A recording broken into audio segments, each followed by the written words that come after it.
Rwanda is around the 20th poorest country in the world. I mean, this is quite astonishing that they can invest so much in projects that many would consider prestige projects, when half your population is living below the poverty line.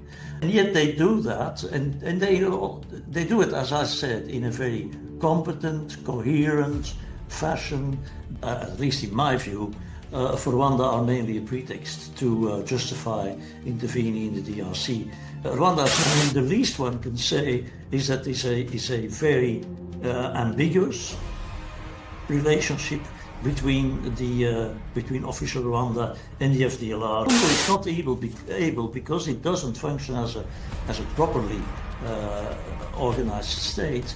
It misses a lot of money. There is a lot of money underground and above the ground, but it's not being used for government purposes. It's being used for all sorts of corrupt practices. It's being used to pay mercenaries, and mercenaries are very expensive. The crimes occurred on Congolese soil. Congolese criminal jurisdictions are competent. Prosecutors can start exploring, examining, constructing files today if they want. And this can be taken to a court when the prosecution feels it has evidence enough to secure a conviction. It's basically, I'm a lawyer actually by training. It's very easy. Just do it. What's up, everyone? Good afternoon, good morning, Pacific Northwest, good evening, if you're all the way in Europe over there. And good afternoon if you're in the East Coast. My name is Gaetan, and I am glad to be with you again this week in another episode of Congo Unfiltered. Like every week we speak about Congo, no spin, no filter, only the truth. This episode is very particular one, is the very first one that we do on Saturday. I announced last week that we were going to switch schedule and then do it on the weekends now. And second, because we had a very, very, very interesting guest. I had really the honor to interview Professor Filip, um, who is widely regarded as one of the world's foremost experts on Rwanda and the Great Lake region. He's getting a lot of um, attack on social media for those who follow him on X.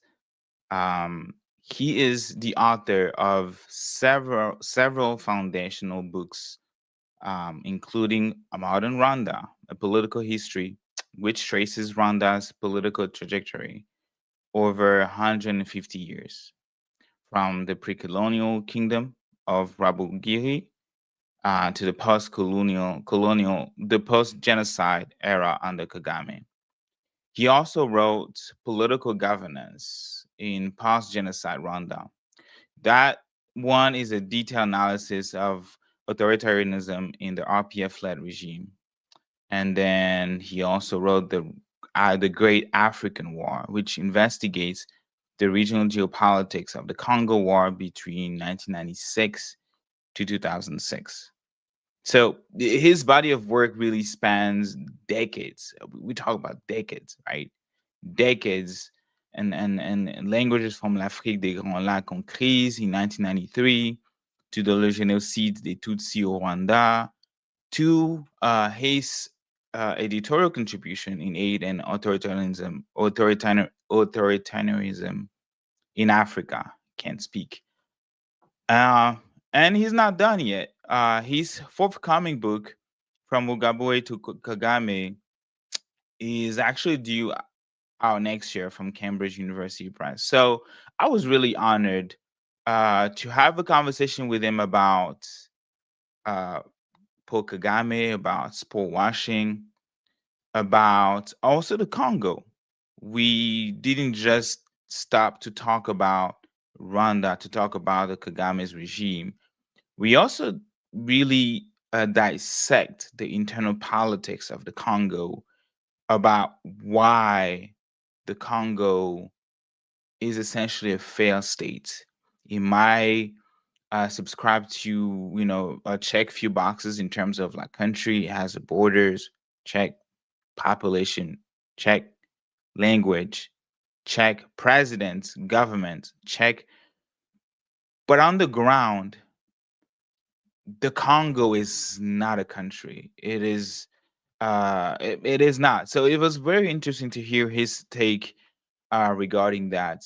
Um, so we will dive into that, and I will be able to broadcast and to show the conversation that I had with him. Very interesting, unfiltered, uh, and we were able to really go deep into what's that global branding looks like, um, at least for Kagame, right? For President Paul Kagame, dictator, how a global branding has been done through sports diplomacy, from the UCI World Championship in Kigali, which, by the way, was the very first time ever that competition was hosted or organized on the African continent, to a partnership, unprecedented partnership with the NFL and the NBA teams. And we were able to confront some of the hard questions. Kagame's alleged war crimes. Uh, Very important to hit on that piece. Alleged war crimes, crimes against humanity, and he gave me a very interesting take on in terms of like uh, the accusation of genocide, crimes against humanity, and war crimes. I'm not gonna say more. I'm just gonna have you guys listen to what Professor Philip had to share with me. We talked about the UN mapping reports, and Rwanda's role in the Congo wars, and M23, of course, and the culture of impunity that shields power leaders from accountability. So I'll be showing you that. But before we dive into my conversation with Professor Philip, there was like few information that I wanted to share with you regarding the Congo.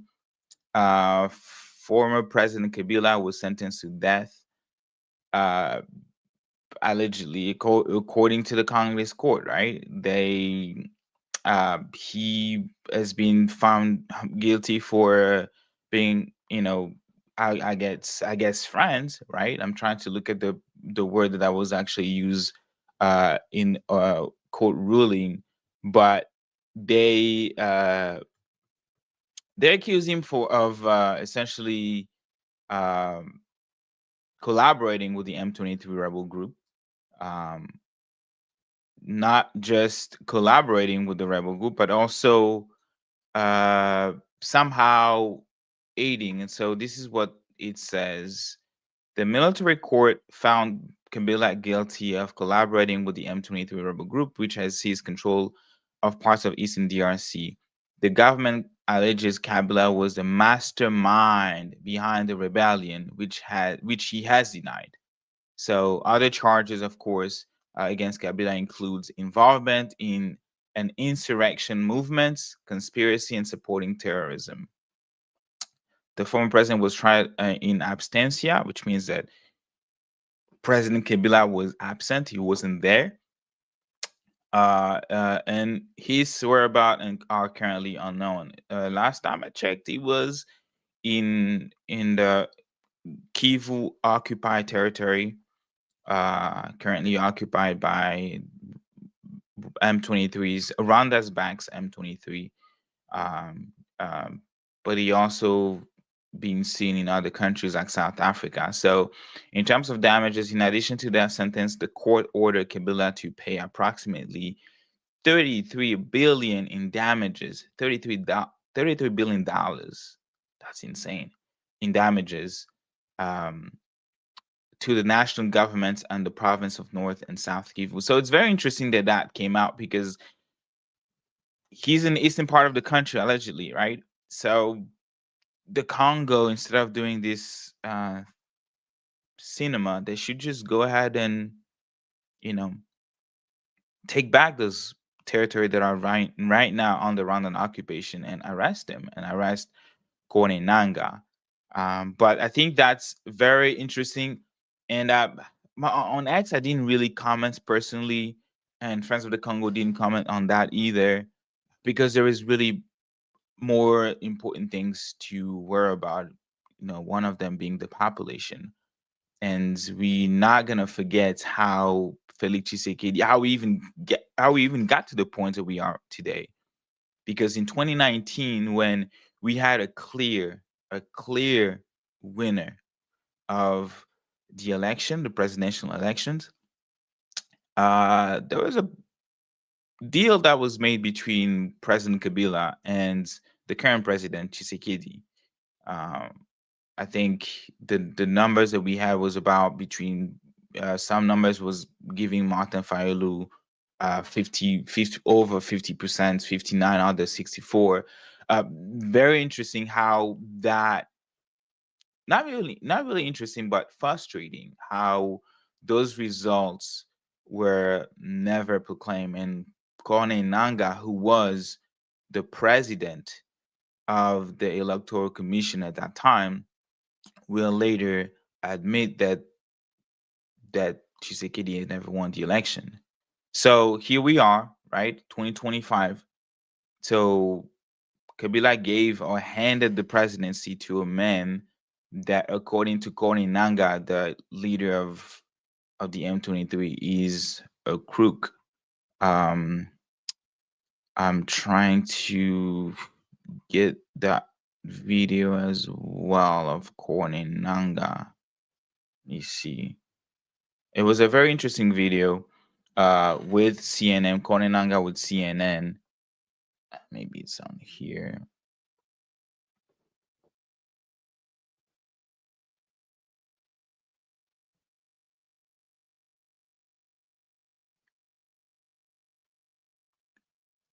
Okay. I don't have the full. Let me see. Kone Nanga. Yeah, it was a very interesting documentary. Let me see if I can get that on YouTube. It was being interviewed by CNN. Yes, okay, I got that.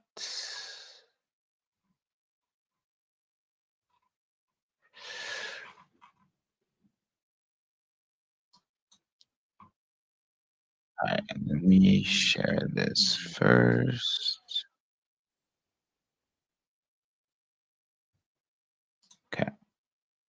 All right, let's do that.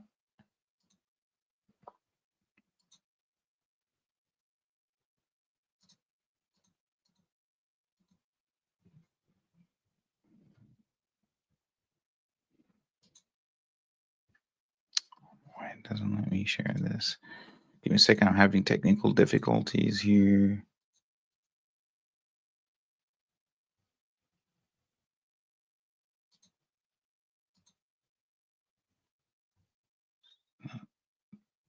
Do this here then.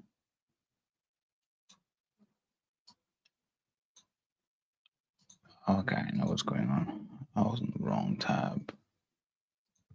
Okay.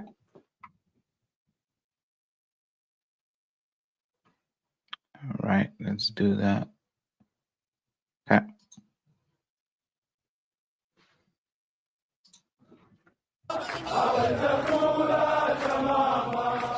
In the Democratic Republic of Congo, a militia flaunts its new army on graduation day. These men are said to be former Congolese army soldiers who laid down their arms during fierce battles for the DRC's largest eastern cities of Goma and Bukavu.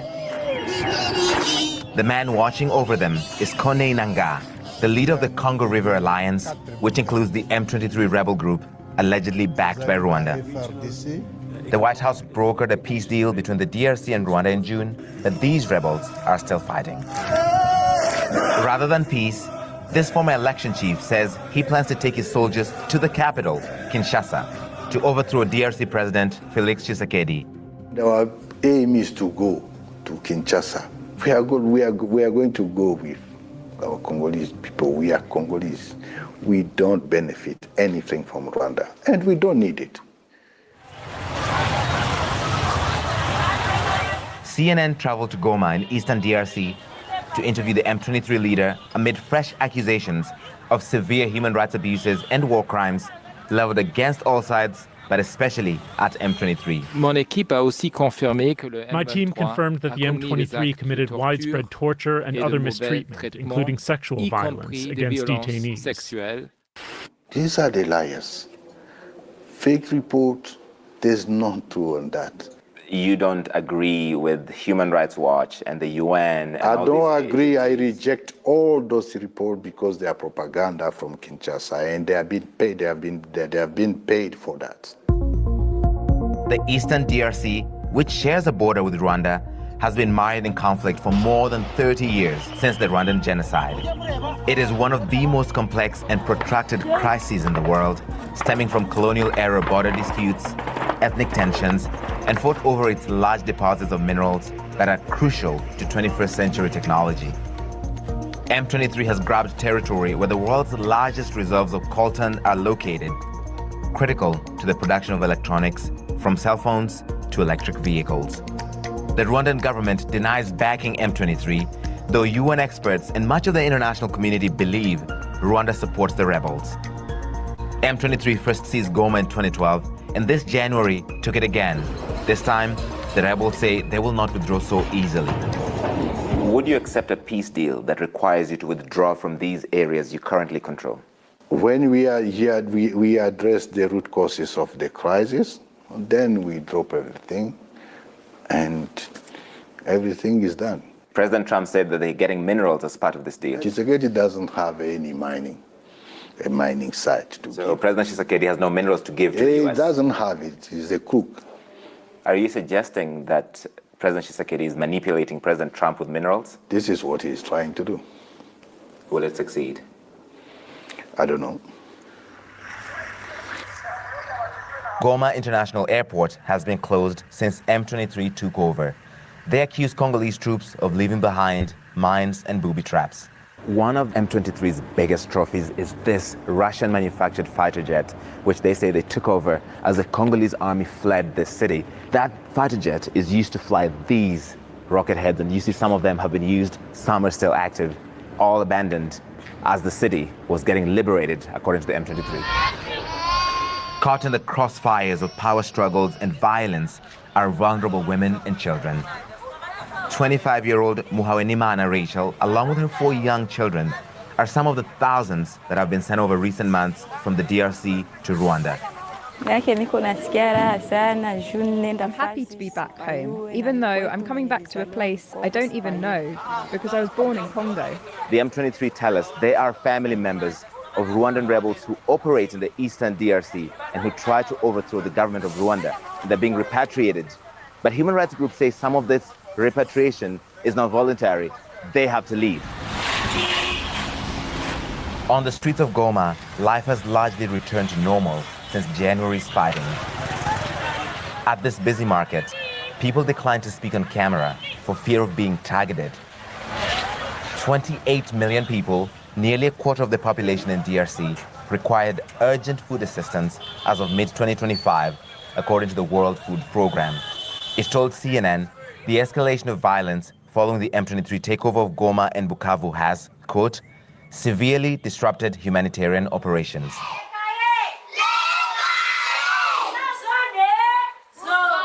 Children have returned to class for the start of a new school year, but life remains difficult, with teachers earning just $100 a month. The sound of gunfire may have calmed in Goma, but lasting peace still seems a long way off. M23 are, so far, not even party to the White House agreement. The root causes of the conflict is not discussed in Washington. Will you recognize any peace deal signed at the White House? I don't recognize Tshisekedi regime. So whatever is signed, I'm not concerned. He's illegitimate. He cannot represent DRC. So whatever they sign over there, and so far as we are not part of it, we don't care.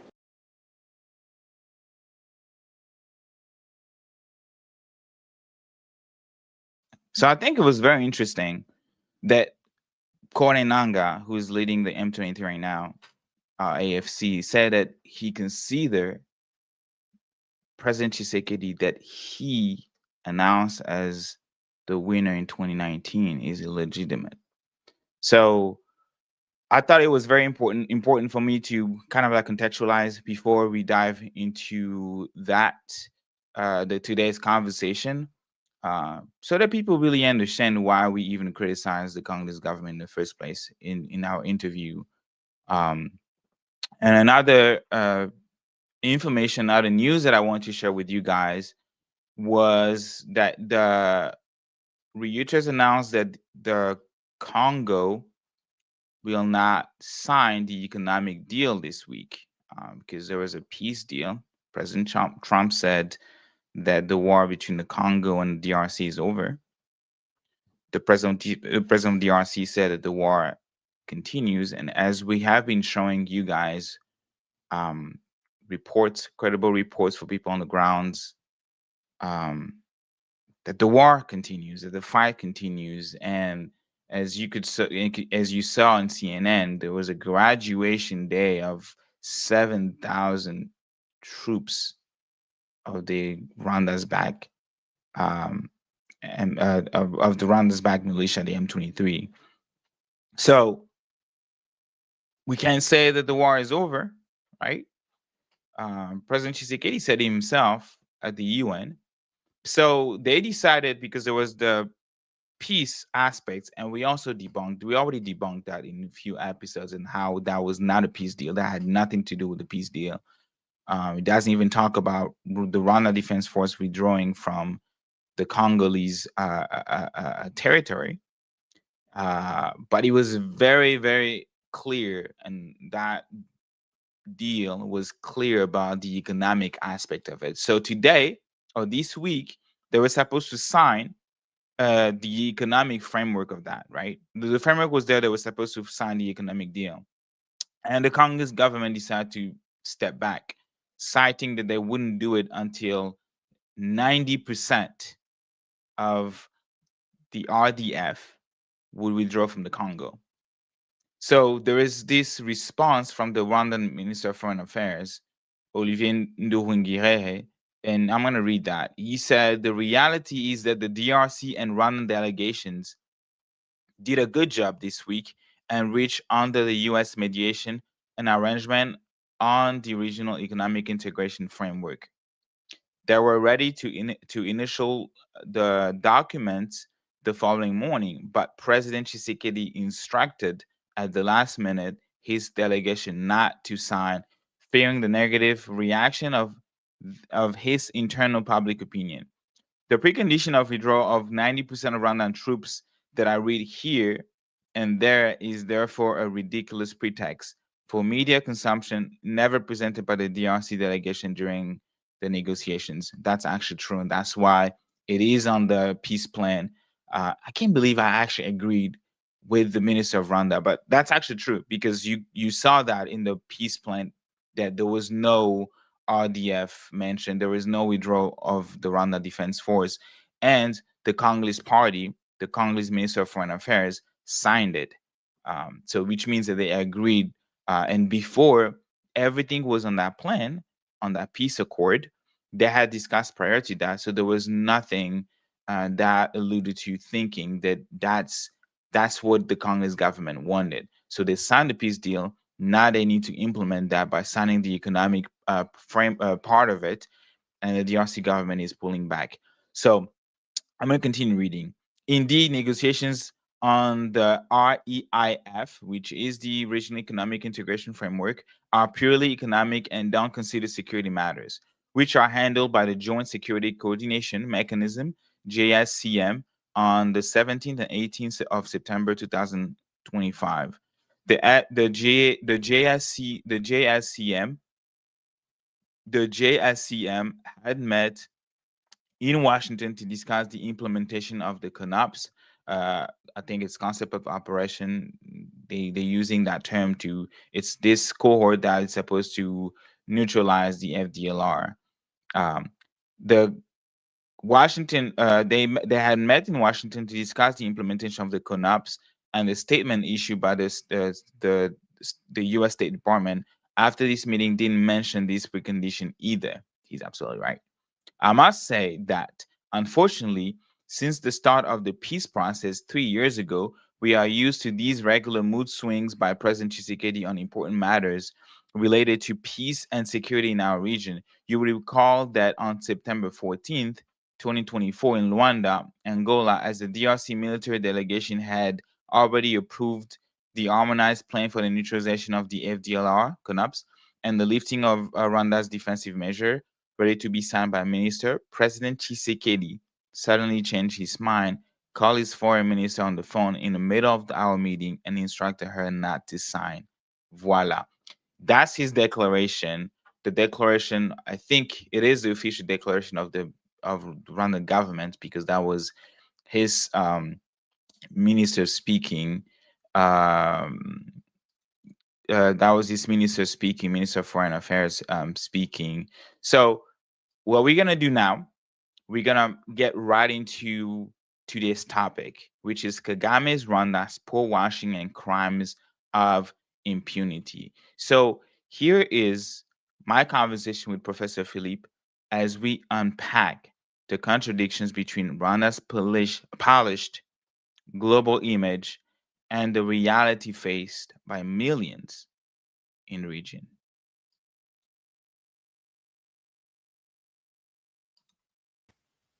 Thank you. Doing fine. Yeah. And if I may ask, what first drew you to Rwanda? You have wrote extensively on Rwanda. What sparked your interest in studying this country so deeply and for so long? Well, actually, it's a coincidence, a sheer coincidence, such as coincidences that happen to many people. You end up somewhere you didn't plan to go. Actually, I arrived in Rwanda in 1976. Actually, when there was still compulsory military service in Belgium, which could be replaced by 2 years. It was 1 year of military service, which could be replaced by 2 years of development cooperation. And I decided I'd rather do something useful during 2 years than spending or wasting a year in a military barracks. So that's how I went to Rwanda. And my intention was, when I left for Rwanda, was certainly not to become a Central Africa expert. I was working in the area of constitutional law and comparative public law. But then eventually I was hooked by Africa generally, by the Great Lakes region more specifically. And so what started as a 2-year stint in 1976 has been sort of persecuting me or prosecuting me ever since. So it has now been over almost 50 years. Oh, wow. Wow. It's funny that you talk about prosecuting you. All my enemies are suffering. All my enemies are suffering. All their plans are scatter, scatter. All my enemies are suffering. All my enemies are suffering. All my enemies are suffering. All their plans are scatter, scatter. All my enemies are. And they were essentially painting you guys, you including, as the enemy of Rwanda. And you even ask a really pertinent question. You ask, why does Paul Kagame have so many enemies? Why does the Rwanda regime have so many enemies? What do you think? What do you think the answer is? Why do you think that they have made you, the Rwanda regime today, has made you an enemy? I'm pretty sure that you're not welcome to Rwanda if you step your foot in Kigali today. Would you? Well, I would certainly not dare do that. In addition, fortunately, I'm also banned from entering Rwanda. But Oh, even wow. if they offered peace on a golden plate, I wouldn't go there. I wouldn't risk going there, because I would certainly be arrested and tried before a kangaroo court, or even worse. So, and I'm not the only one. I was the first to become a persona non grata in Rwanda already in February 1995. But several of my colleagues have followed that path. This has nothing to do with hatred. This has to do with basic scientific analysis. There are two ways of looking at Rwanda. Most people, almost all scholars, who look at Rwanda in terms of political governance, take a very critical view. There's no political space, civil liberties are not respected, opponents end up in jail or disappear or flee the country, where even outside they're not safe. So there are all sorts of reasons why feeling that political governance in Rwanda is deeply flawed and might lead to new violence in I don't know, because Rwandans are extremely resilient. They tolerate things a very long time before eventually, as happened in 1994, the thing really explodes. But that is the political governance side of Rwanda, which is, as I said, and this is the view of I would say all my or almost all my colleagues.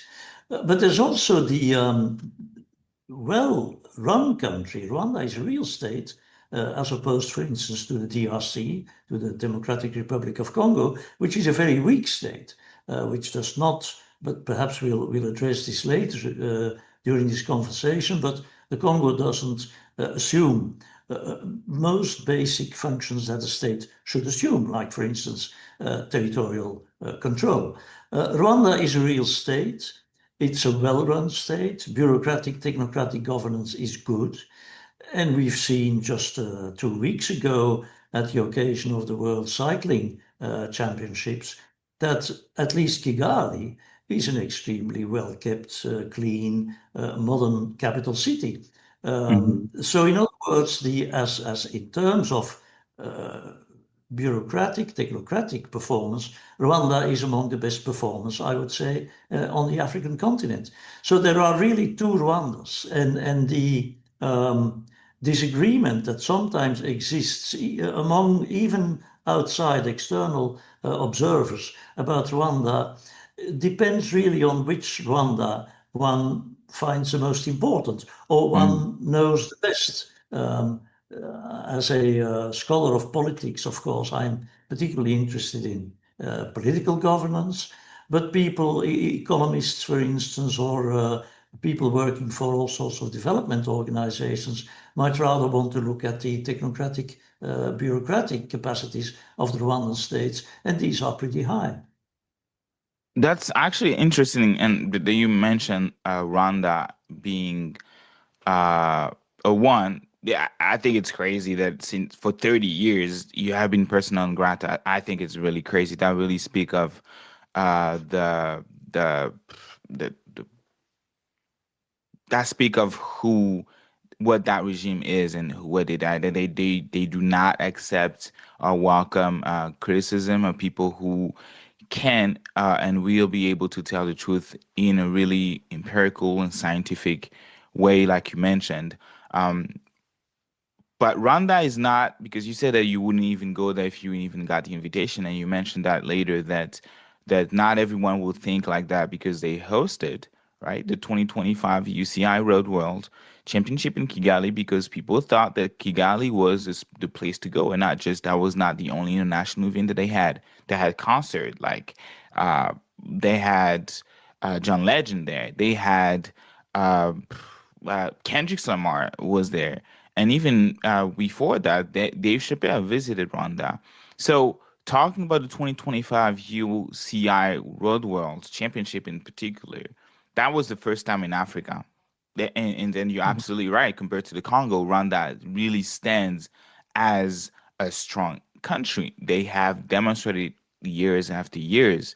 So first time in Africa that the UCI Road World Championship is hosted, and Rwanda also announced a major sponsorship deals with LA Rams and the Clippers, so the NFL. So that Rwanda became the first African nation to partner with both the NFL, the NBA for tourism promotion, right?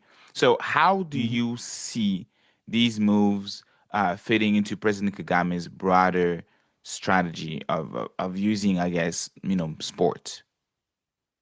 Well, sports sometimes referred to as sports washing, using sports, but you can have all sorts of forms of washing, of course, is try to basically turn attention away from the darker sides of the regime, isn't it?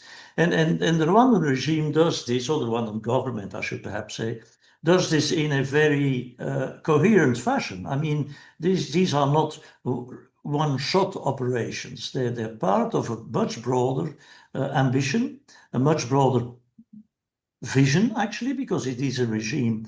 I do criticize it, but it is a regime with vision and ambition. And it's very coherent. I mean, if you look at all the efforts done to put Rwanda on the world map, including as a tourist destination, you see the slogan, Visit Rwanda. This goes together with the huge expenses or huge investments the Rwandan state has made in the national airline carrier, Rwandair. Mhm. The building currently, it's much delayed, but it will eventually, I suppose, be inaugurated. A big international airport about 30 kilometers from Kigali, with the hope that Kigali would become sort of a regional aviation hub. The development of all sorts of tourist attractions, for instance, before the marketing of the mountain gorillas in the north of the country. All those things, the funding also not just American sports, but four extremely rich European soccer teams, Arsenal, Bayern Munich, Paris Saint-Germain, Atletico Madrid. I mean, these are extremely rich, wealthy soccer clubs. Well, Rwanda is, we tend to forget that when seeing the images of the UCI World Cycling Championship. Rwanda is around the 20th poorest country in the world. I mean, this is quite astonishing that they can invest so much in projects that many would consider prestige projects when half your population is living below the poverty line. And yet they do that, and they do it, as I said, in a very competent, coherent fashion. They make sure that they have, this is done in a very professional way. They use external assets, consultancy, etc., if they think they need it. There are several foreign consultants functioning within the Rwandan state apparatus. So it is recognizing that you need to be as perfect as possible and to compare favorably compared to neighboring countries. And again, as I said before, Rwanda compares, if you look at the outside, if you don't look at the darker sides of the regime, but if you look at what you see, what is there to be seen, then clearly if you compare Rwanda to all of its neighbors, Burundi, DRC, Uganda, and even the part of Tanzania that borders Rwanda, perhaps not Dar es Salaam, but certainly the part that borders Rwanda. Rwanda is doing extremely well, and that's what you can see physically, and that's what the Rwandan government base its I would say it's propaganda on, but the propaganda is a word that is not meant to be per se negative, because all countries, all organizations, and all companies do marketing. Let me call it marketing rather than propaganda. Yeah, you're right. And then round up, by hosting that UCI events and also the announcement of that partnership with the two sport team like in NFL and the NBA. All of this is happening while M23 seems to be determined to continue the fight. Recently, I think it was last a couple weeks ago, that M23's Kwame Nanga, he posted what seemed to be a graduation day of over 7,000 troops. So they are really, really determined to move forward to Kinshasa. So celebrating a new height, hosting events, cycling with the partnership with NFL and the NBA, while allegedly fueling conflicts next door. How, according to you, might these reports or these sports initiatives, right, complicate peace efforts in a Great Lake region? One of the paradoxes of Rwanda's success in, for instance, hosting events like the UCI World Cycling Championships, but also a couple of years ago, the Commonwealth Head of Government Summit, and in a couple of months' time, the foreign ministers of the organization of La Francophonie, the French-speaking world organization, etc. They have also, compared to many other countries, good conference facilities. It's a country that insists on what they call MICE, meetings, incentives, conferences, and events.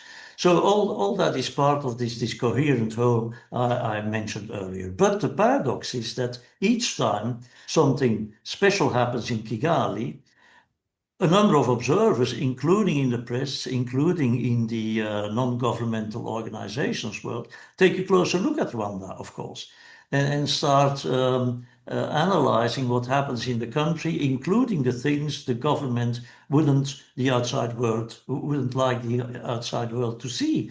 One of these is, but there are many others, of course. There are political prisoners, for instance, quite a number in Rwandan jails for the moment, and political opponents are being not every day, but from time to time, are actually even assassinated abroad.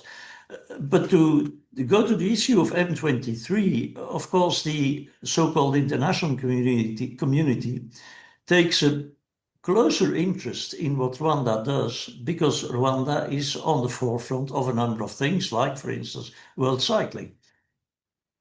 Rwanda has been militarily active in the DRC since 1996. It first invaded, actually in the context of a genuine, I think, a legitimate security concern. It first invaded, or it first attacked the DRC, was still Zaire in those days, in October, November, in the fall of 1996, and has been operating directly through its own troops of the Rwanda Defense Force, RDF, or through proxies, Congolese non-state armed groups, rebel groups, and other groups. And Rwanda hasn't left the DRC since 1996. And it is there for all sorts of reasons. It is there, of course, and certainly it was there initially because of, as what I said, was a genuine security concern, a legitimate security concern, a million and a half refugees, Hutu refugees, including elements of the defeated former government army, the militia like Interahamwe that had been at the forefront of the genocide against the Tutsi, and they were encamped just across the border and were clearly nurturing, ambitious to return to Rwanda and to overthrow the RPF regime that came to power after the genocide. So that was an understandable, it was obviously contrary to international law because they invaded a neighboring country, but still there was some understanding for that initiative in 1996. In the meantime, security concerns have become much less prominent. The concerns today are an overall political and military control of an area Rwanda considers as sort of its backyard. Parts of South Kivu, parts of North Kivu are considered by Rwanda as sort of a legitimate extension of its area of influence. And this is a military and political area of influence, but of course it is mainly an economic area of influence. These regions, particularly North Kivu, are awash with critical minerals, much of that exploited in the zone controlled by the M23 today. But even before the M23 controlled those zones, there was a lot of smuggling from those mines. Very often, by the way, this is artisanal and small mining, which is much more difficult to control than these huge mining complexes in Katanga province, for instance. But so this smuggling of all sorts of critical minerals, but also of gold and even of timber, to Rwanda, and from there, and by the way, I should add, not just to Rwanda, also to Uganda. Uganda is also profiting from these illegal smuggling operations, and countries like Uganda, but also Rwanda, actually export much more, for instance, gold than they themselves produce. So this comes from the DRC, and the Rwandan, as I said, Rwanda is around the 20th poorest country in the world. Rwanda can do a certain number of things, including being militarily active, not just in the DRC, but also in Mozambique, in the Central African Republic, having developed a very, very strong and well-organized and very functioning army. All that costs a lot of money, and it is not the very small Rwandan economy. The Rwandan economy is about, many of your viewers won't know what the GDP of their own country is, but they can check their GDP and then realize that the Rwandan GDP is about 16 billion a year, which is minimal, which is a very small GDP compared to the average European country, for instance. So in other words, this bureaucratic, technocratic performance I refer to is in part only possible because of the plundering of the DRC. And even to push back a little bit, or to even add more to what you're saying about the economic side of Rwanda, there has been it was reported that Rwanda was manipulating data, right, like to not appear as this poor countries like you mentioned. So even the numbers that we have been receiving from the World Banks and IMF and other institutions, they clearly show that, that Rwanda was lying, right, to literally appear as this strong nation. I think it's very important to put that into context. And also what you said about the FDLR, talking about the security concern that pushed Rwanda to invade multiple times starting in 1996 with the security concern. And I think in 2025 we hear the same story. So maybe you can elaborate on that, because someone like Sultani Makenga, for example, who is right now one of a military officer at the M23, according to UN report 2012 reports, Sultani Makenga, he left the Congolese army after refusing to participate in a military action or operation against the FDLR. So it was kind of funny that you leave the Congolese army after they ask you to lead an operation that will attack the FDLR that today, decades later, you are claiming to fight. And not just that, there was also like multiple report that I think it was also a report that similarly speak about the complicity of the Rwandan government. And that's published on paragraph 30 of the report, 2023 report /990. And he says that the RDF and M23 were supported by several combat support and reconnaissance teams totaling to 250 former FDLR combatants and operating under the command of the Rwanda Defense Intelligence Department, DID. Don't you think it's strange that the security concern that a country is using as a way to invade another country, yet whenever Rwanda has the opportunity to neutralize the FDLR, they simply recycle them into militia groups, into their own army, and send them back into Congo? Don't you find it strange? Like, why would they continue to do that? And I really want to have your take on on the FDLR being a security concern for Rwanda in 2025? Well, the FDLR, I think, at least in my view, for Rwanda are mainly a pretext to justify intervening in the DRC. Rwanda has never been attacked by the FDLR. There have been a few incidents, a couple of, well, already as 10 years ago, and it's not even clear, not even sure that the FDLR were involved there, close to the Rwandan border, just inside Rwandan territory. And some of the things you remind us of are absolutely true.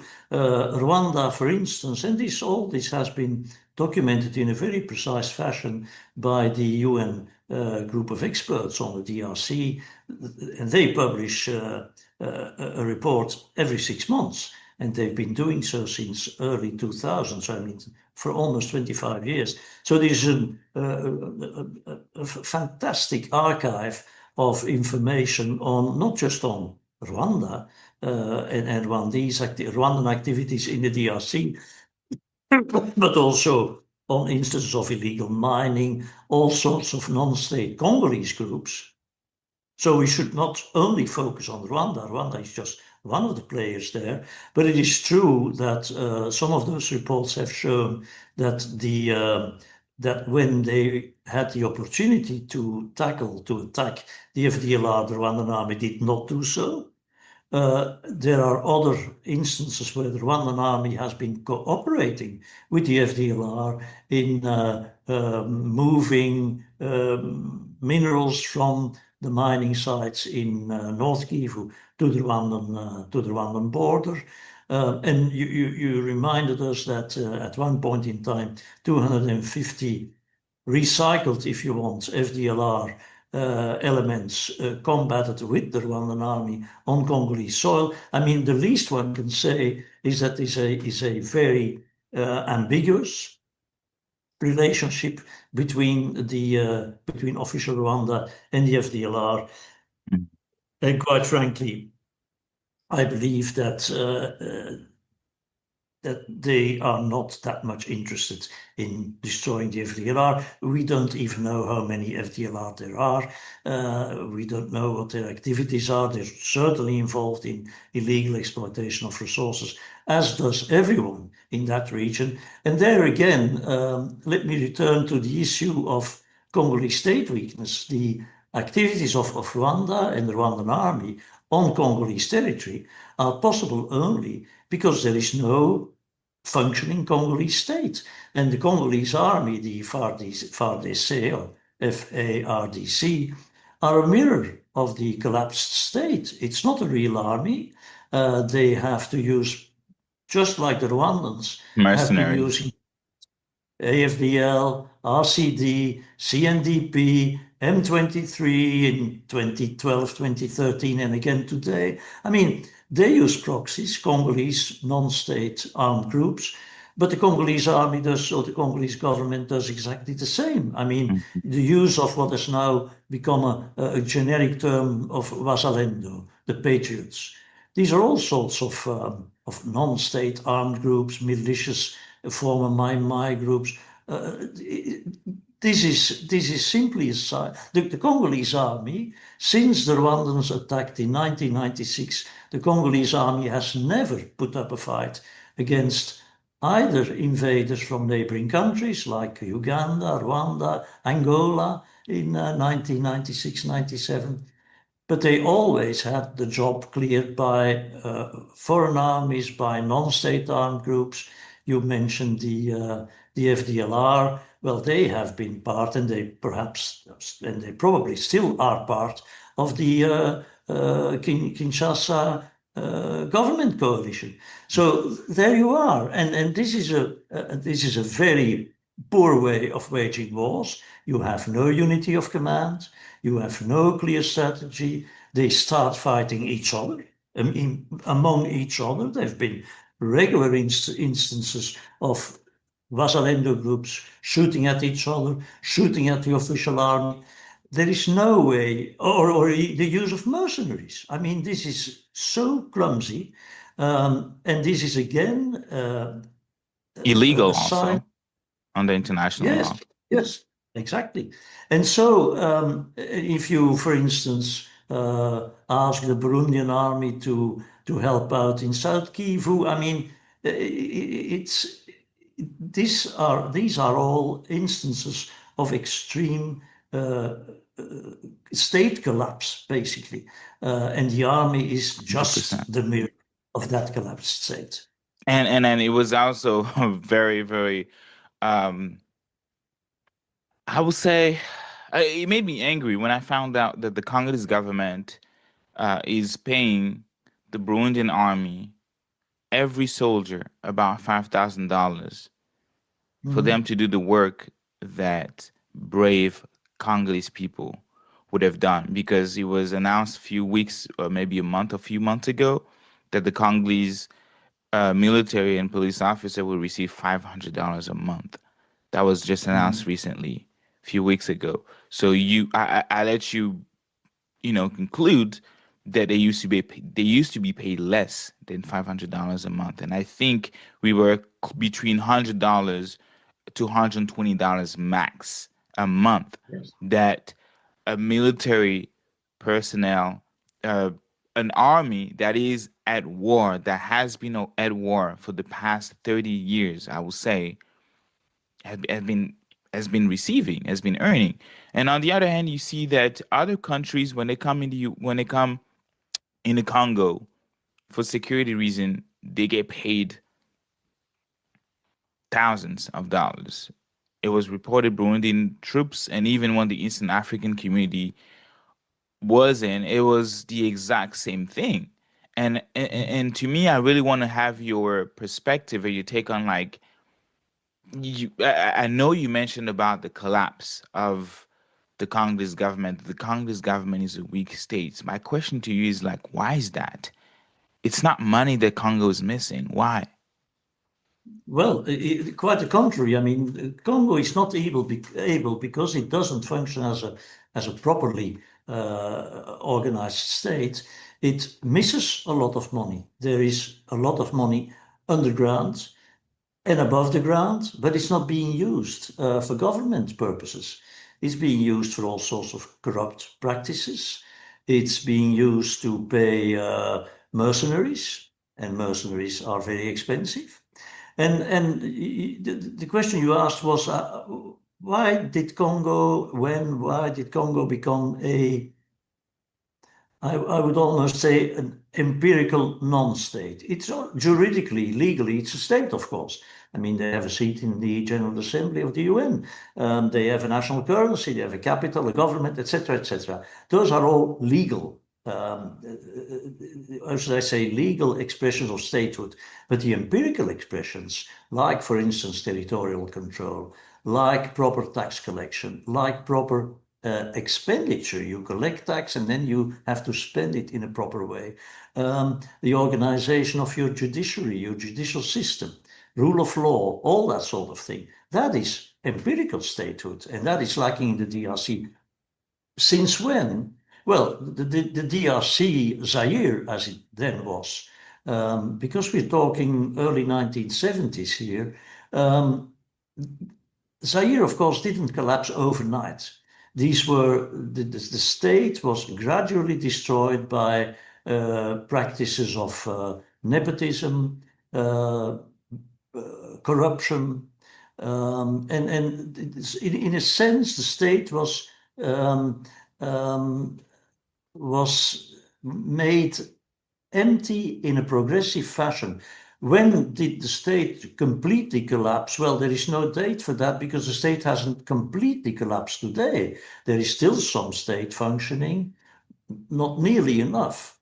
But so you can state functioning, it would be possible, it would be very difficult actually, but it's possible to establish empirically which states are functioning, are fulfilling essential state functions, and which states do not. And then you could go from 100% state, that doesn't exist, not even a very well functioning state like Sweden. It's not 100% state. Everything is not controlled by the state, perhaps fortunately so.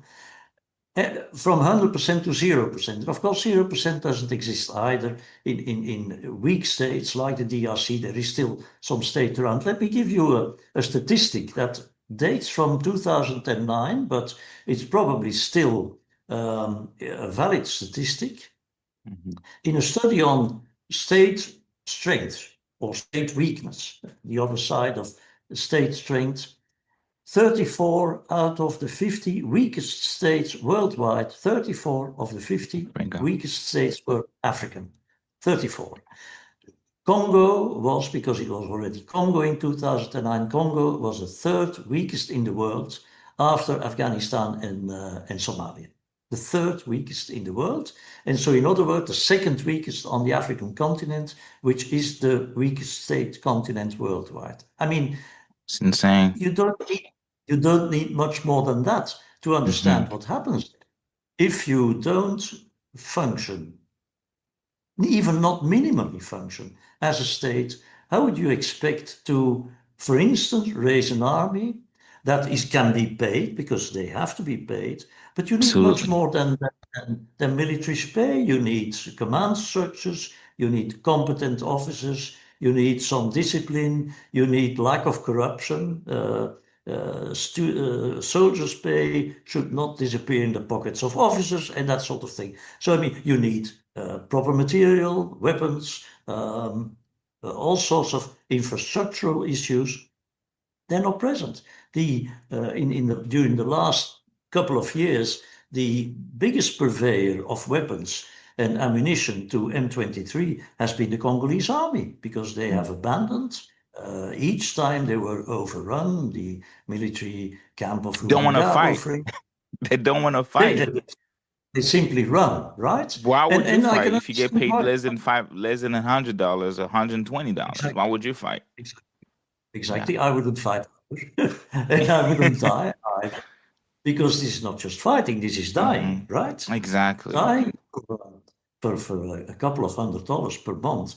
No one in his right mind would do that. So all this is not surprising. It's actually to be expected.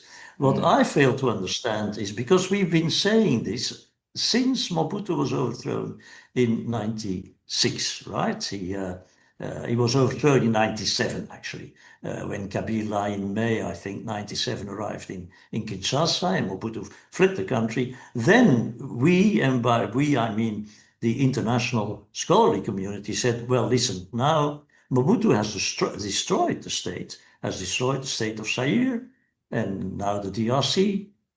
Now the time has come.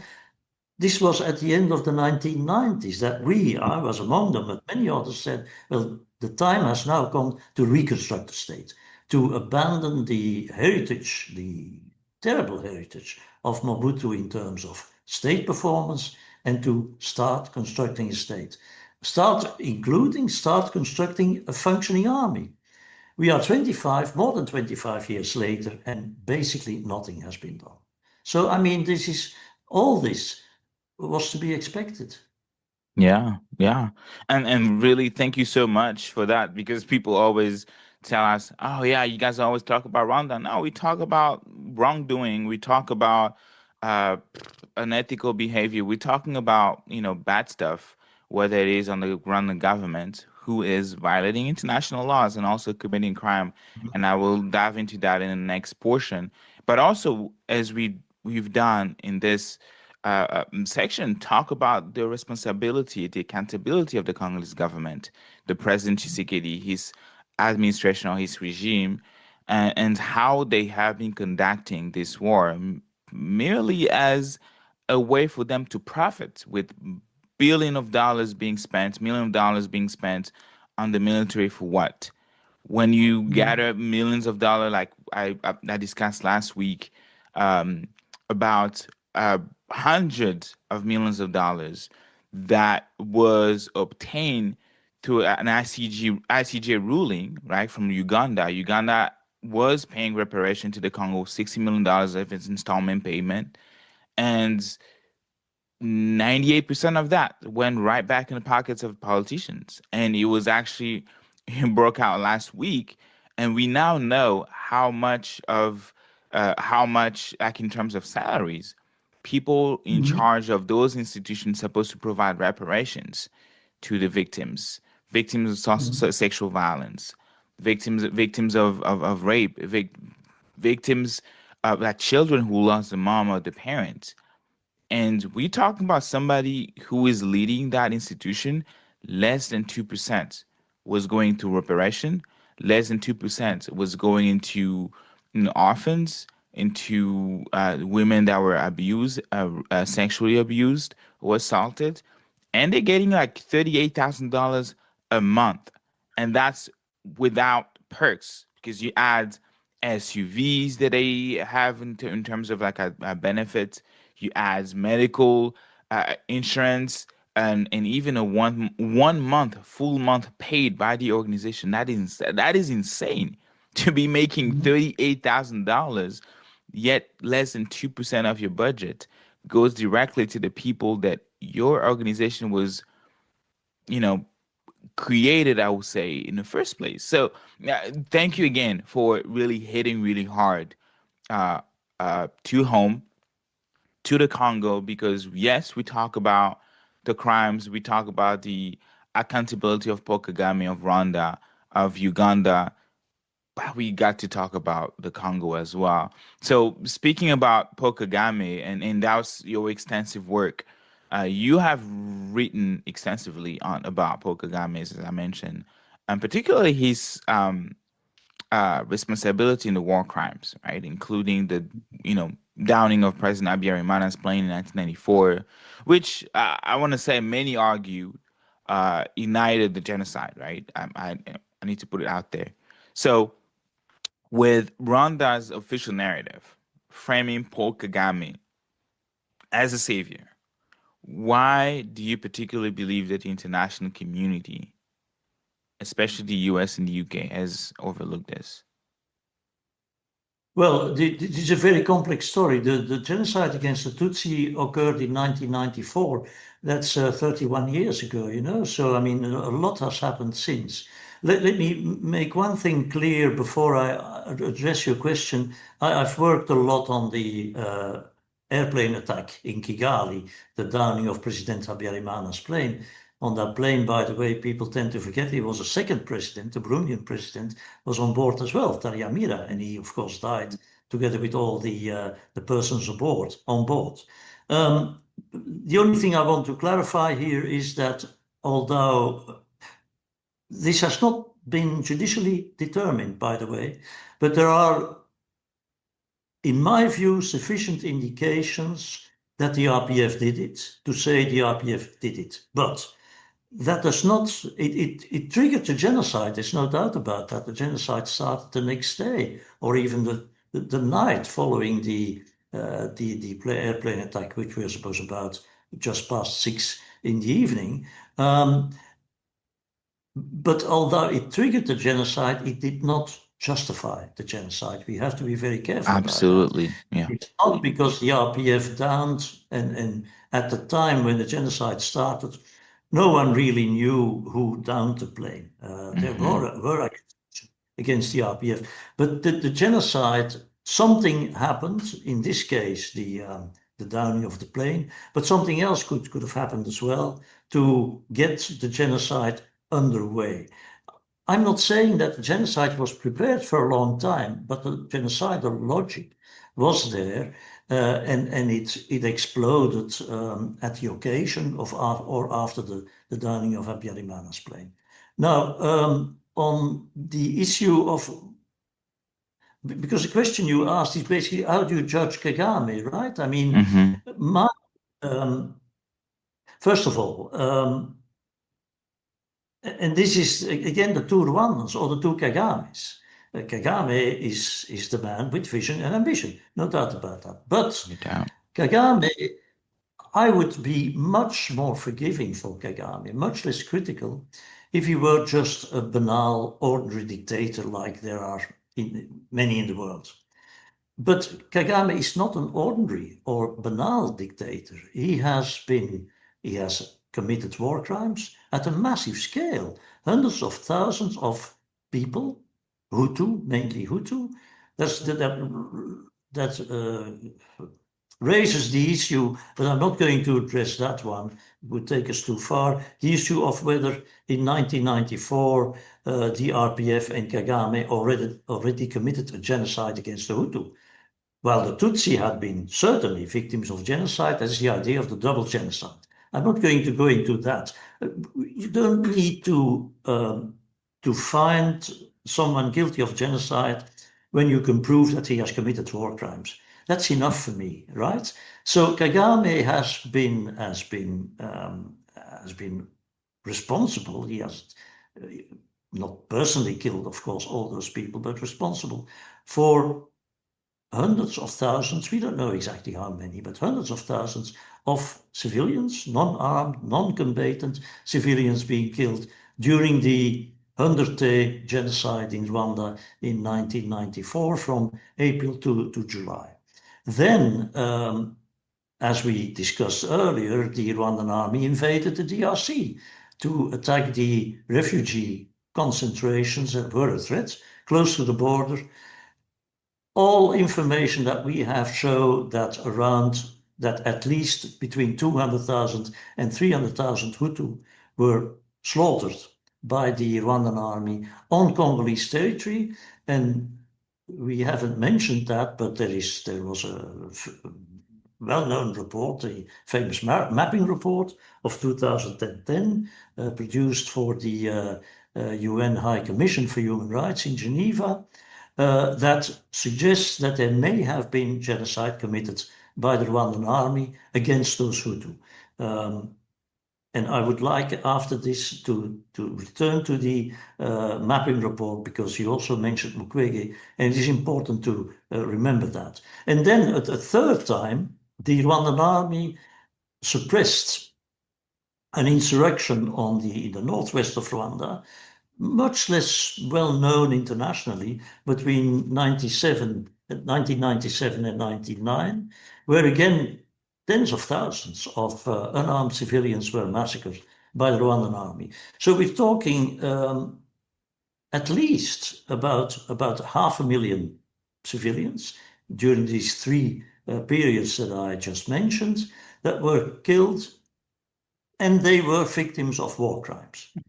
Were they victims of genocide inside Rwanda? There are some indications that there was. For instance, I'm talking 94 now, during the genocide, there are a number of reliable stories that say, and they have been documented by Canadian author Judy Reaver, that when the RPF arrived somewhere, they would separate Hutu and Tutsi, then put Tutsi in security, and then kill all Hutu. Then you're pretty close to the definition of genocide, because you there have the intention to exterminate in whole or in part, in this case in part, an ethnic group as such. If you separate Hutu from Tutsi, then you're pretty close to the definition of genocide. I would like to return to an important issue when I mentioned state reconstruction, and I said that one of the things that state reconstruction involves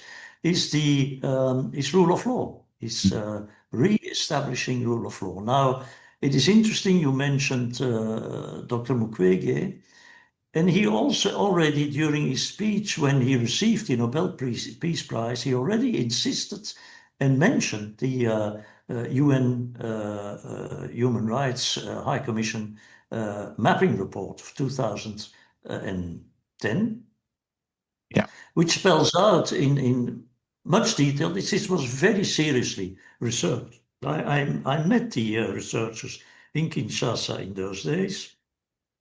They were doing an extremely meticulous job. They wanted to check and counter-check everything, and they eventually delivered an over 600-page report, extremely precise, based on a number of sources that are triangulated. And they conclude two things. First of all, that there could have been genocide, but certainly there have been crimes against humanity and war crimes. And the second thing, and that's the one I would like to insist on and support Dr. Mukwege in that, is the need for transitional justice, is the need to deal with these crimes in a judicial fashion. In other words, not to allow impunity to reign. And that has been reigning for all those years. I mean, we're talking the first killings covered by the mapping report. Well, the first mapping report starts in 2003, actually, but many of those killings occurred actually before the reference period of the mapping report, namely in 96, 97, when the Rwandan army killed all those Hutu in the DRC, and maybe a genocide I just mentioned. The mapping report proposes, well, first of all, the general proposal is that there should be justice, that this cannot be left unpunished. And secondly, it has concrete proposals, for instance, to establish what they call mixed courts. There are courts that are composed, prosecutor's office and courts composed of both Congolese and international lawyers. This needs to be done, and by the way, you don't need any international measure for that. These crimes were committed on Congolese territory, on Congolese soil, and according to Congolese, and this is the case for all other countries in the world, crimes committed on the territory of that state are the competence of the national courts of that state. Whether the perpetrators are Congolese or Rwandan or whatever, it doesn't matter. The crimes were committed on Congolese soil and should be prosecuted before Congolese courts, or at least courts established by the Congolese state. This has not happened since the mapping report was produced 15 years ago. 15 years ago. And so Dr. Mukwege is absolutely right on insisting that this must be taken up. And at one point in time, a couple of years ago, President Tshisekedi seemed to be intent on putting into place a transitional justice system to deal with these crimes of the past. In the meantime, nothing has happened. There again, a properly functioning state would have prosecuted those suspects and condemned them if found guilty many years ago, and still it doesn't happen. Yeah, and talking about the mapping report, I really want to highlight what you said, like on October 1st, which was like 3 days ago, right? It was the 15th year anniversary of the publishing of the UN mapping report, 2010, 2025, 15 years, right? That the UN published the mapping report, mapping exercise report. That was on October 1st, 2010. And it documented, as you mentioned, just for the audience, the most severe human rights and international humanitarian law violation in the DRC between the period of 1993 all the way to 2003. And that was committed mainly by Rwanda and Uganda. And there was something very interesting in that report. I think it was at the introduction, page 14, and he says, and that thus the apparent systematic and widespread attacks described in this report reveal a number of inculpatory elements that, if proven before a competent court, could be characterized as crimes of genocide. But I like what you said. You said that to you, even the war crimes is enough, like, because that is without a doubt. We can go to the court and try to prove it, because I think the issue with genocide that many scholars and even folks in the law fields, the issue that they have is to prove the intent, right? Did that person, or did the government had the intent to eradicate, to kill, to genocide people? That seems to all of us, and I think you and I agree on that, the complexity of having to prove that. And I'm sure that some Congolese people would present elements and say it in the Congolese Action Youth Platform, and many other Congolese organization will say that yes, it's genocide. But on a more legal standpoint, there is that part of intent that will need to be proven, that we need to show as evidence. That's complicated, but what's certain is the war crime that he has committed. What is certain, without a benefit of the doubt, is the crime against humanity that Paul Kagame, as you said, as an unusual dictator, has been committing for the past 30 years now, right? So the mass killing of Hutu refugees that you mentioned, there was also rape among those crimes, looting, that obviously qualified as, could qualify as crimes against humanity, and there was also genocide, but with up to thousands of people dead, 5.4, I will say, according to International Rescue Committee of 2007 report. And Kagame somehow has dismissed this as a political motivated. That's how he was able. That's how he was able to deny or claim that he was not guilty. That he was not guilty. That the UN report was a politically motivated report. What evidence? And I think probably we can. That will be the last question before the wrap up. What evidence convinces you of his direct culpability in what you said are war crimes? And why hasn't the ICC pursued charges? Well, first of all, the ICC is not competent for the crimes committed by Rwanda in the 1990s. Most of those crimes were committed in the 1990s. And the ICC is competent only since July 2001 or 2, I think. I'm not even sure, but it's after 2000. So the ICC would not be competent for those crimes. You're right, the burden of proof for genocide is extremely heavy because it is proving material facts, in a sense, is pretty easy because you have witnesses, you have all sorts of information from the field, but an intent is something that someone has in his head, you know? So how do you discover what Kagame had in his head when he ordered the slaughtering of hundreds of thousands of Hutu in the DRC? Did he intend to destroy, to exterminate the Hutu in whole or in part as such? There are indications to that effect, but it's difficult to prove. And you see the same discussion again today with regard to the situation in Gaza, by the way. How do you prove intent to exterminate? The answer to this, to your question here, is actually very easy. The proof of the pudding is in the eating. Prosecute.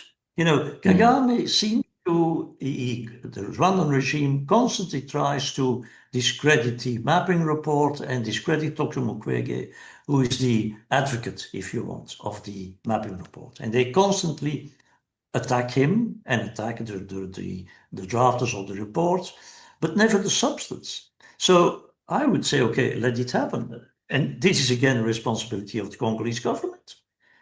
The crimes occurred on Congolese soil. Congolese criminal jurisdictions are competent. Prosecutors can start exploring, examining, constructing files today if they want. And this can be taken to a court when the prosecution feels it has evidence enough to secure a conviction. It's basically, I'm a lawyer actually by training. It's very easy, just do it.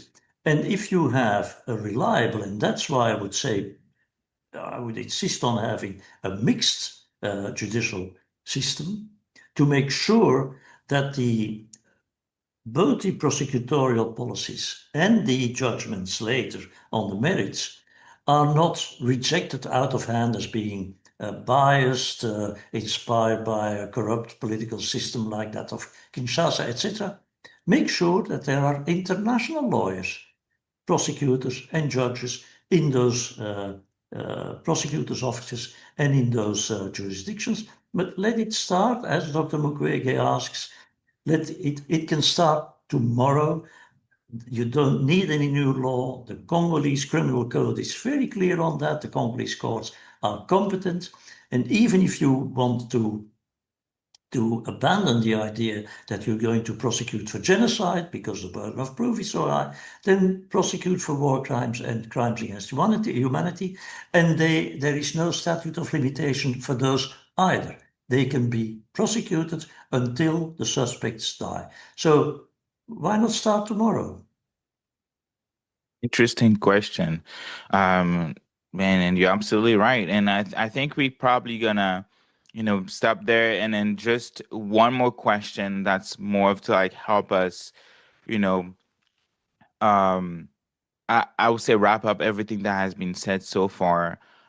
What advice would you give to young Rwandans, to Rwandan youth, to Congolese youth, to those who have been victim of injustice, whether it is in the Congo, with the weak government of the Congo, what I would call incompetent government in the Congo, and also the victims in Rwanda, and even overseas, because there are Rwandan people that have been killed, assassinated by order of Paul Kagame, right? That regime. So, what advice would you give to young people, to the people who have been victims on both sides of the violence of the leaders? Well, they could do, and not just the youngsters, but let's talk to the young. Because most of the young, of course, were really, what do we call young, right? Were really Yeah. very, very young 30 years ago. Many of those youngsters were not born. Yeah. So they're not immediate victims, but sometimes their parents were victims, and sometimes their kin were victims, and some of them, those that are a bit older, were victims themselves as well. And they have lost loved ones. So it's not just their personal victimhood, it's victimhood in their family, in their surroundings, their neighborhood, etc. The answer there again, but that's maybe because I'm a lawyer, but what surprises me constantly is that when I look at Rwandans living in Belgium, refugees, who say, and I believe them because I know it's true, that the Rwanda Patriotic Army, or the RPF, has killed so many, has slaughtered, executed so many of their family members. I tell them, go to Belgium, complain, deposit a complaint before a Belgian prosecutor's office in application of the principle of universal jurisdiction. Those crimes can be prosecuted in every country of the world, even if the victims, for instance, in Belgium, or the United States for that matter, even if the victims are not Belgian, when the crimes were not committed in Belgium, and when the perpetrators were not Belgian. But if in Rwanda, crimes against humanity, war crimes, or genocide have been committed, those guilty, provided there is a link with Belgium, among the victims, obviously, because they live in Belgium, or the families of the victims, and very often perpetrators, not realizing what risks they're taking, come in Belgium. You can simply arrest them.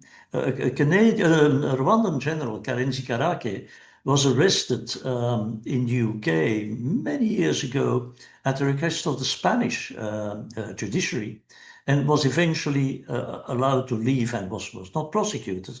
But it is possible. Prime Minister Netanyahu will not go to a number of countries in the European Union because there is an arrest warrant out by the ICC against him.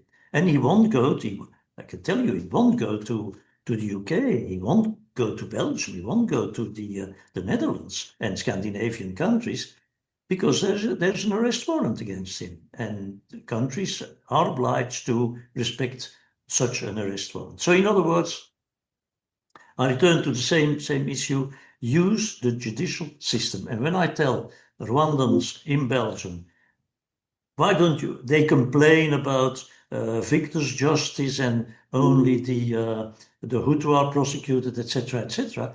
Okay, but then I say, okay, well, then use the instruments that are at your disposal. There is at that place in Belgium, and I'm not going to mention his name, that person who is demonstrably has been guilty of war crimes and crimes against humanity in Rwanda in the 1990s.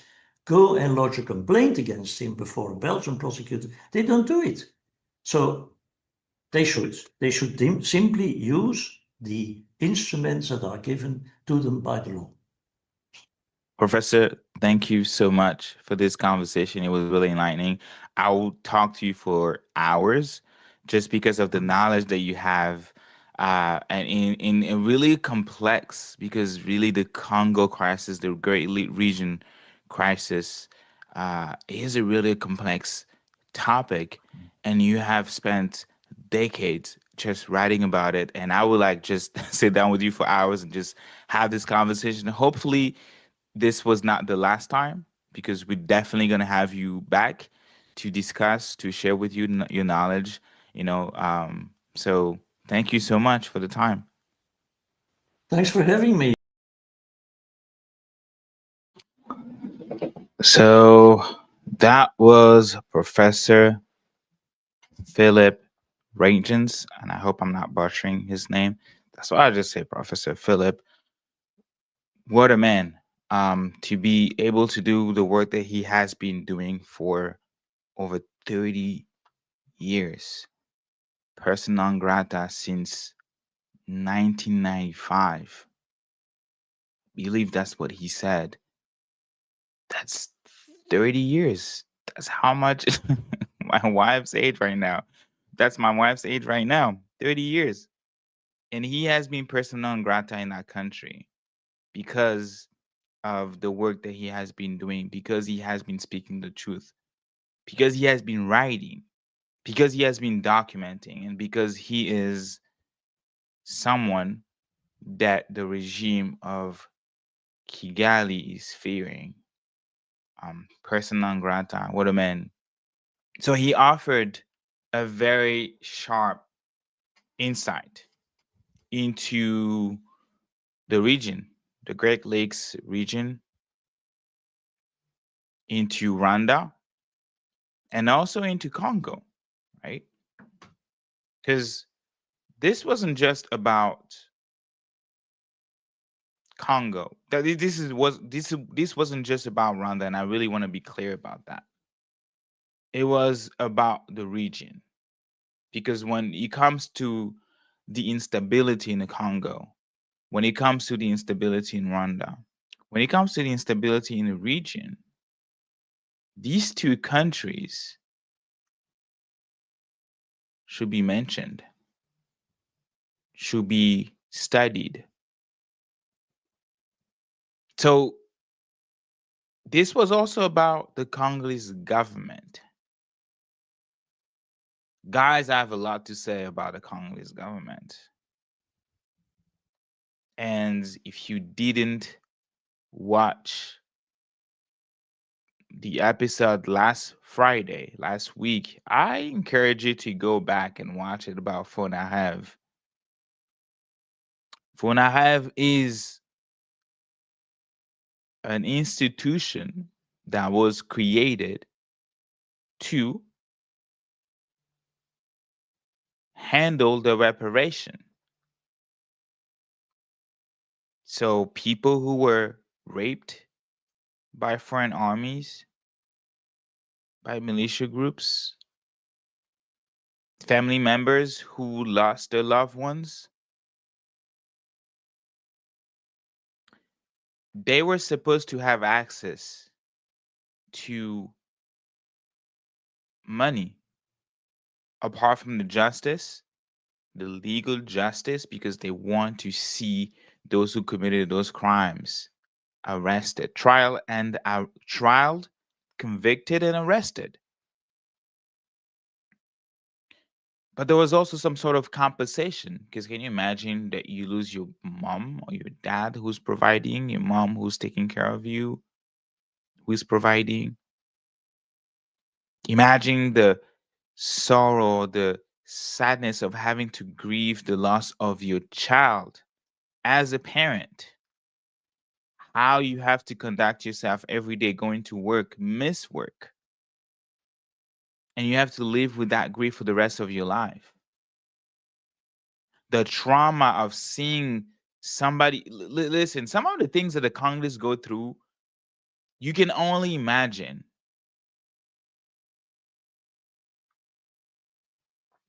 I was speaking a couple weeks ago, I think it was last week, to this amazing woman that I actually met because her son is leading a really great nonprofit.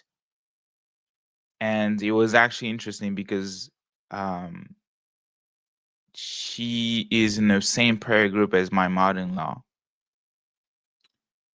And so she had to travel to a different state, and she came over, and I was telling her about what I've been doing with Friends of the Congo, what we should do to organize, talking to her about Congo Week, because yes, it is Congo Week, it's coming. And I'm gonna put top left on the screen. You can scan it to go to learn more about Congo Week. So I was talking to her. We were having a conversation about the Congo. And then she was telling me how she always, when she was in Congo, holds, I would say, uh, she was an elected official, I would say. And then she was asked multiple times to go back to the Congo and work. And she shared with me that she will never work with people that are responsible of killing her loved ones, because she did lose somebody that she raised. She lost someone that she considered as their son, as her son. And she said, I will never go back, because it's not just the killer, but it's also how the killing was done. And we also have somebody else. That was Maman Therese, by the way. And we also have somebody else that I talked to, and that person is Mimi from Congolese Action Youth Platform. And I remember she was sharing with me the story to why she became involved as part of an activist at Congolese Action Youth Platform. In a different separate conversation, she was telling me why she also wouldn't work with the Congolese government. Her anger toward Paul Kagame's regime, and even the Congolese regime that somehow wash his crimes, right? And she said that she witnessed her sister. Well, she didn't witness, but her sister, who was pregnant, I believe twins. And I'm sharing that with you. It's a personal story, but it's a story that she shared online in a public space that Friends of the Congo hosted. So I think I can share that with you to just show you the brutality, the barbarity to which the Congolese people are subjected, are victims. Her sister, pregnant, twins. I'm not going to go in details and explain or give more details on like how they were even killed.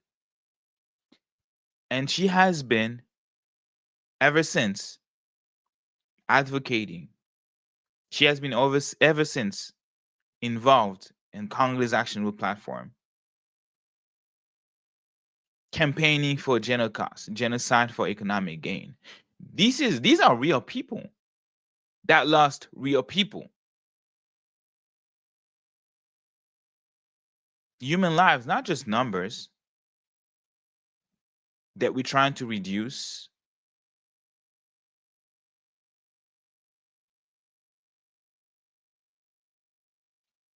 So these are the reasons why it's very, very hard. Like to me, I always have this sentiment or feeling of anger when I see the potential of the Congo, when I see what's going on to the Congolese people, and when I see the action of the Congolese government.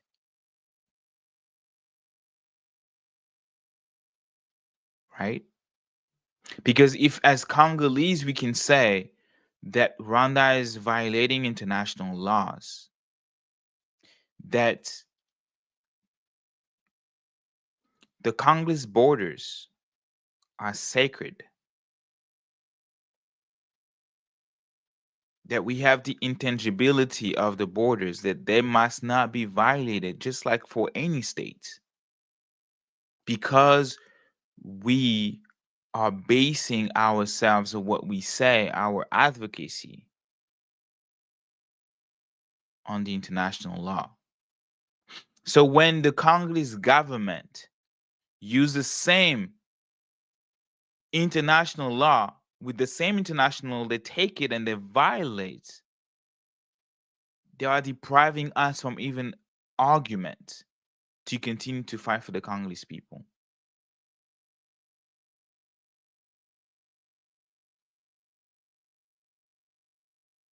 Because what justified the use of mercenaries?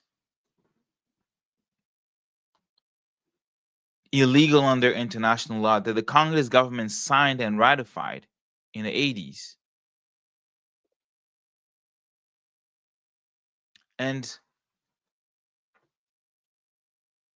I'm going to read to you guys a tweet from our guest specifically about this subject, right? And he said, Professor Filip Reyntjens said, the use by the DRC of mercenaries, militias, and foreign armies only shows the weakness of the FARDC, the Congolese army, the mirror of a weak state.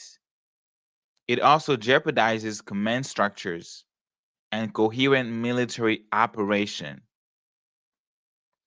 The president, Felix Tshisekedi, should rebuild a state and the army will follow.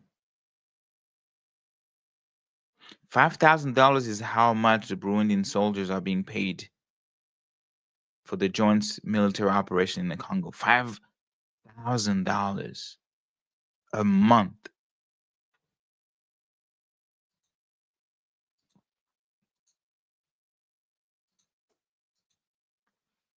$5,000 a month.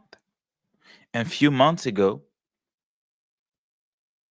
the Congolese government announced that they were going to stop paying police officers and military officers or military personnel $500 a month, which means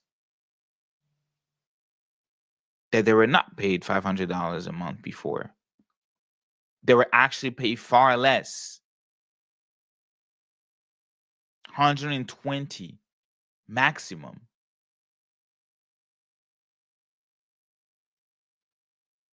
And sometimes they were not even paid on time.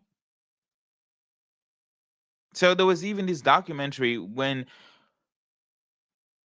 the Rwanda Defense Force assaulted or invaded the Goma, the Kivu region.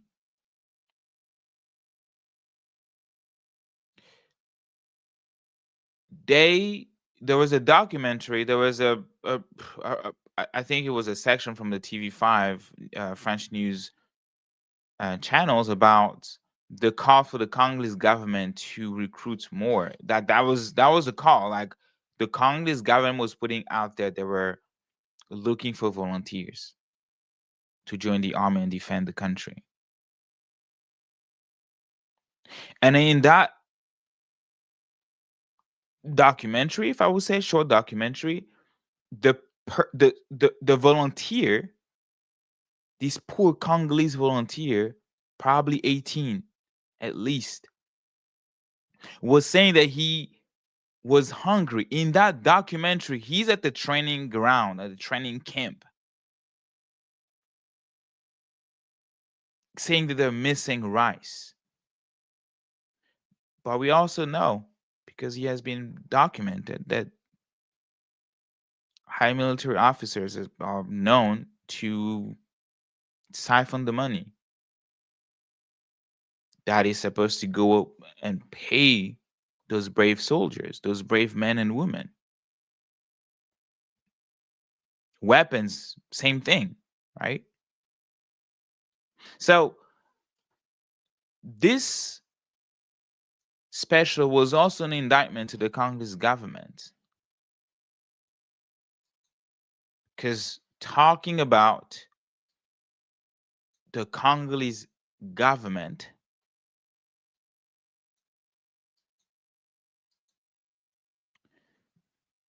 this over here, let me see if we can say,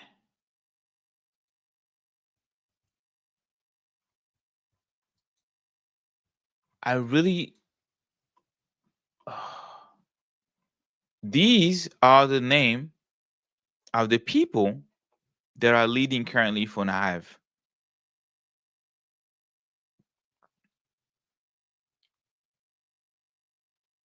The president of the board,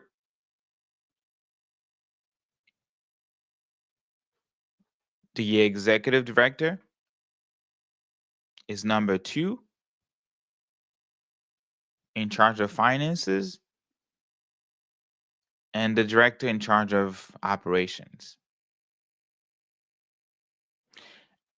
And below is the leaked table that provides numbers to how much these people get paid.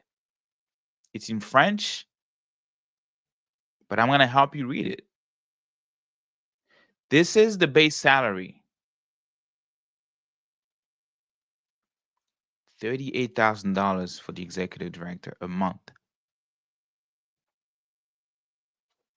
$38,000.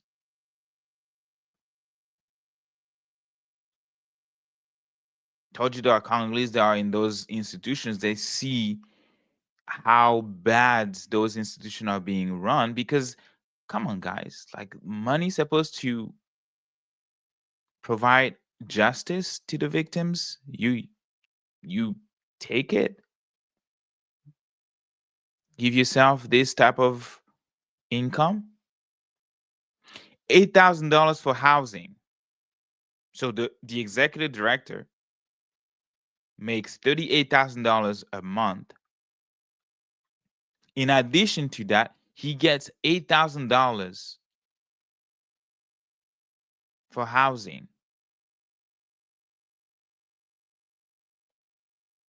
And an additional $2,000, I guess, to take care of, I think I'm losing my French, domesticité, to take care of the house, I guess, to hire cooks and stuff like that. $2,000 monthly.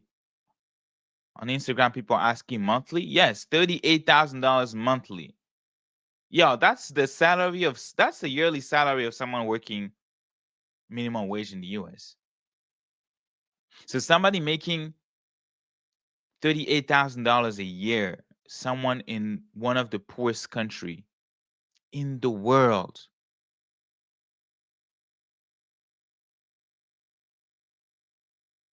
makes that same amount in 1 month.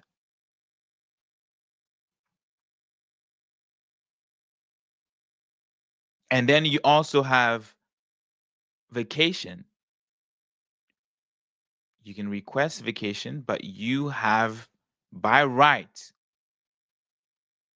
because it's in your contract, 1 month a year fully paid by the public treasury.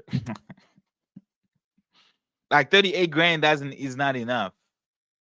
You need them to pay you another $38,000 for you to just take a vacation. Ah, God. And then it's not it. He also has like an SUV.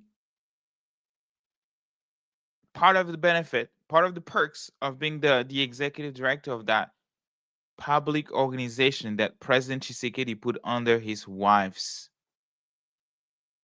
authority, the First Lady. And then medical expenses inside and outside of the country, fully paid for by the government, by the treasurer, public treasurer. That was the executive director. And his name is Patrick Fata Makunga. That's the dude that makes that much in the Congo. His number two, all of them, Emmanuela Zandi and then Kevin Gunga Makedi, they both make $22,000 a month. Housing, $5,000.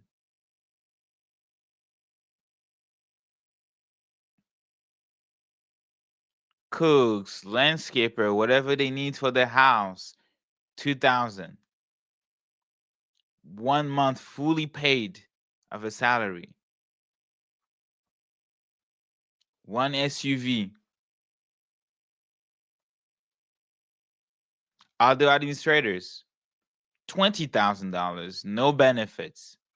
$20,000 is enough for them.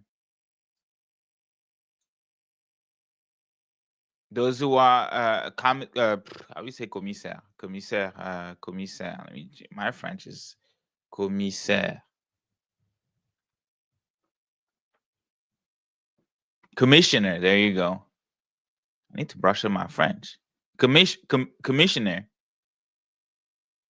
$12,500 a month. That was signed March 5th, 2025. And that is FONAREV, the national fund that was created specifically to provide justice or compensation to the victims of sexual violence in the Congo. Because you probably, you most likely for now, if you tune to Friends of the Congo, you most likely know what's going on in the Congo. 2010-2011 study, 40 women raped an hour. The Congo was or has been the capital of rape. Because men can be animals. You give men with a gun, with weapons, and no accountability at all. What happens? They will rape. Unfortunately, that's human nature. There is, in a country where there is no law, those who have power, particularly men, and I really want to emphasize on that, will rape. And that's exactly what's going on in the Congo. 40 women raped an hour. Do the math. So then,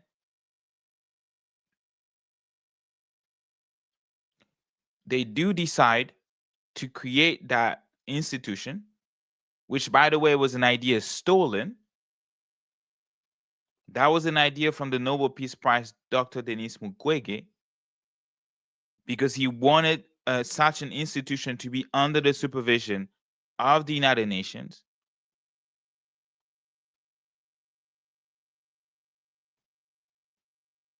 The president, Tshisekedi, took it, consulted with a lot of people in the civil society, including the Nobel Peace Prize, consulted with Congolese Action platform to steal this idea of Genocost and present it on his website without ever mentioning us, and say that this institution that will handle the funds meant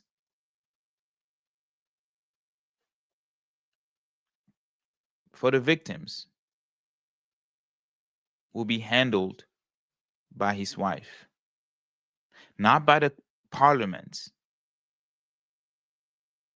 Like you would think this will be done, right? Because last week, I gave the example of what happened here in the US. I don't want to go far. September 11th happened. The Congress was able to lead to what will later become a fund to pay all of the victims and the family of the victims. Because that's how things are supposed to work. You're not going to put that under the leadership of an individual, let alone the wife of the president. But this is where we are, right? This is where we are right now. Hiring mercenaries, and there was also a documentary about how much those mercenaries that you saw that have been in the Congo when Rwanda's back M23 took over Goma and Bukavu, particularly Goma. How much are people getting paid? Officially, 3,500. There is a BBC documentary on that. Go and look it up. 3,500 officially. And I'm saying officially because the Congolese government presented the salary as 5,000. So we know that additional 1,500 per soldiers, per mercenary, they just put that in the pocket. So, yes, we spoke about Rwanda. Yes, we spoke about Paul Kagame. But we also spoke about the Congolese government.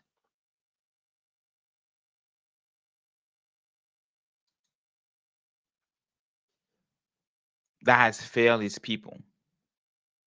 The Congolese government who's silent paralyzed the whole country, right? In many ways, complicit, just like Paul Kagame, just like these foreign nations invading.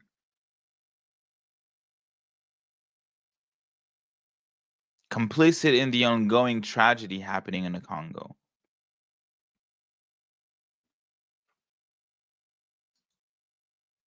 But we're not going to stay silent. We're not going to sweep this under the rug. And like Professor Reyntjens said, just do it.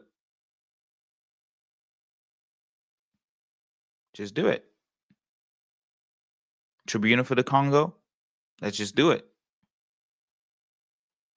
As Paul Kagame, you think that you are innocent? Let's hear about that in court. Congolese government.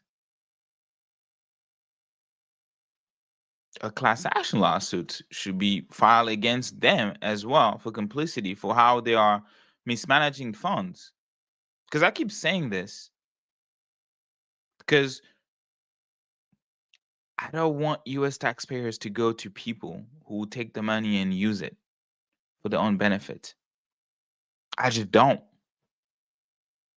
I don't want people to be paying for somebody else's car. I don't approve it when it comes to nonprofits. I will never approve it when it comes to countries. So there needs to be accountability as well. How can we make the United States accountable to the money that it sends in the Congo, to Congolese government? How can we make the French government being accountable to the money that it sends to the Congolese government? How can we make the international community accountable to Rwanda, repeatedly violating international law, repeatedly invading its neighbors, repeatedly allowing folks within the Rwandan military to kill, to rape, to enroll children in the army, to genocide, even their fellow citizen Hutus, to genocide Congolese people, to ethnic cleanse Congolese people. These are serious crimes. Documented already in the mapping report from 1993 to 2003. We're in 2025, y'all. 617 incidents of war crimes, crimes against humanity, and genocide. 500 pages. The United Nations mapping report.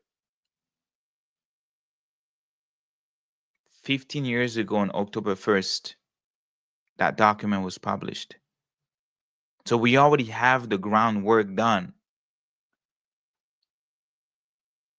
So why is the international community closing their eyes? Why are other countries letting international law collapse in Rwanda, collapse in Sudan, collapse in Congo, collapse in Gaza? Why? For what purpose?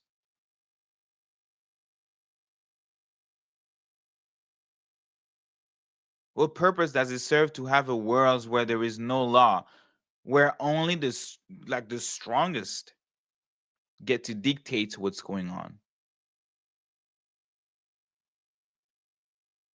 What purpose does it serve to let your ally violate every single law in the books?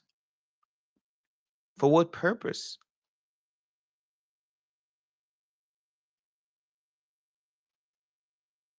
And if you are a superpower, right?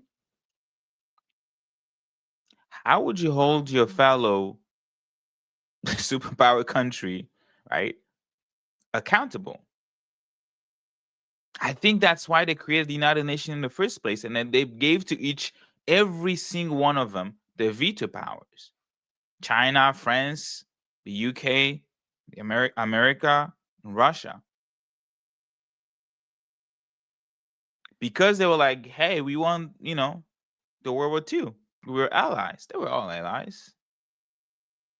So let's give us a structure where we can make sure that World War II, World War One never happens again.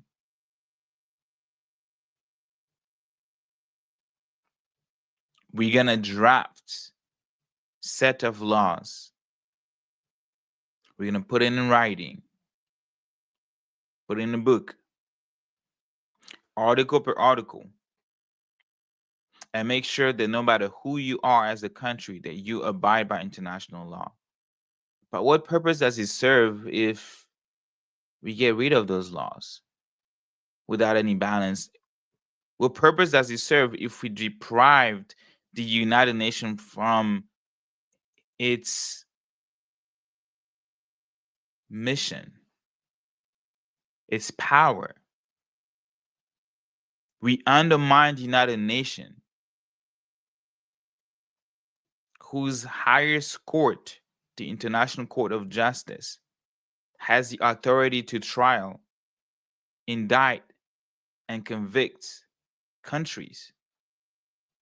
What purpose does it serve if we undermine the International Criminal Court that trial, indict, and convict individuals that are holding office, that are so powerful that it's almost impossible in those respective countries to take any legal actions against them? That's why the ICC is there. What purpose does it serve if we deprived or we prevent those institutions to even work correctly?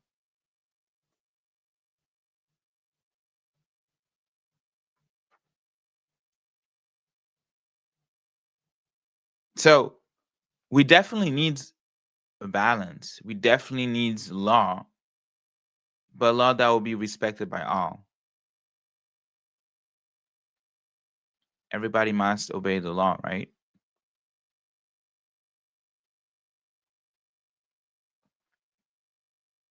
We cannot say that we want justice and peace in the region when we allow people who commit crime to walk out free. Not just walk out free, but walk out with benefits, with a peace plan that articulate clearly how economically they are going to benefit. We should not be rewarding war criminals.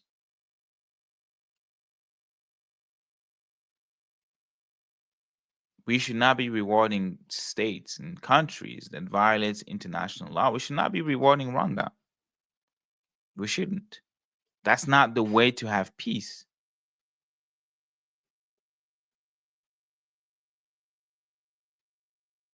Because peace is not just about guns. It's also about justice.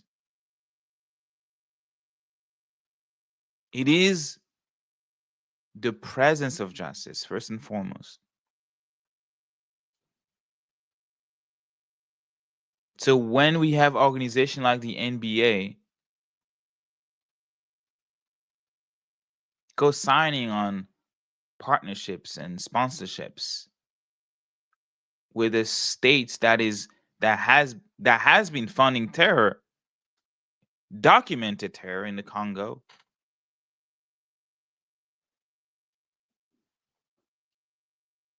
when we have the NFL allowing money from a state that has been funding terror, backing militia groups,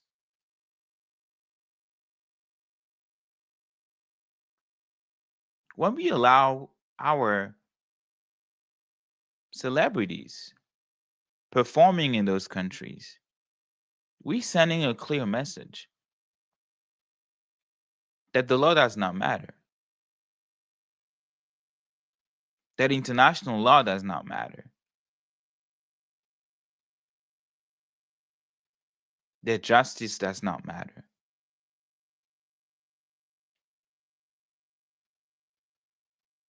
And if international justice, if the international law does not matter for Congolese people, tomorrow the same law will not matter for you.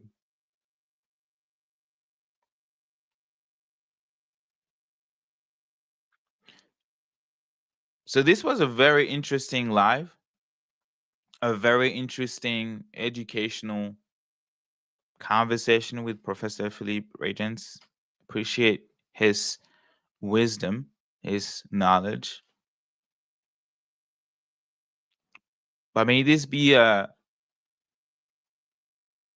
wake-up call for y'all.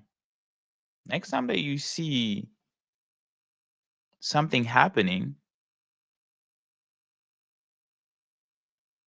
you see our championship in Rwanda. Wow, that's the first time that the African continent will host it. Can we make sure that to center international rights, human rights? Can we make sure? Oh my God, the Congo has put forward this institution to compensate the victim. Can we make sure that that money is actually being used as it's supposed to?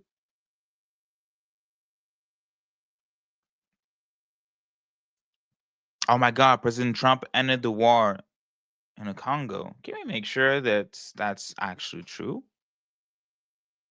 That the war has actually ended? That people stop dying? That women stop being raped? Because we have a lot of work to do as a society, as people, as human beings.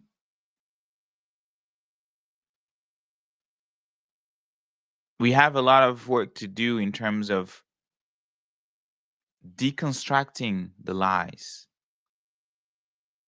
We got a lot of work to do into telling the truth or amplifying the truth. So that's what Congo Week has been for. It has been created in 2008, I believe. That was the first time we had Congo Week. Still a college student. I think I was actually high school students when that 1 week of events started.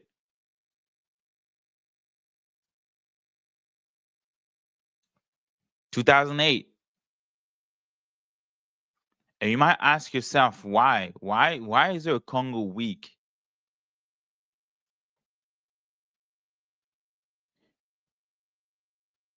Because we wanted to commemorate the millions of lives lost in the Congo. But at the same time, you also wanted to celebrate the living, the natural potential, the culture, the people, the resiliency of the people. So that's why we invited people across the globe to join us. And I'm inviting you today to join us in partnership with Congolese people.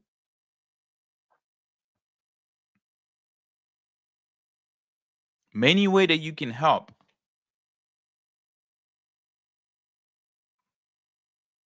But before I even go into that, there are like few themes of the week because it's 1 week long. I'm excited about this year because I'll be moving. I'll be everywhere. Give y'all details later, but Friends of the Congo will be at an HBCU school, and we will host our Congo Unfiltered over there. We'll provide details later.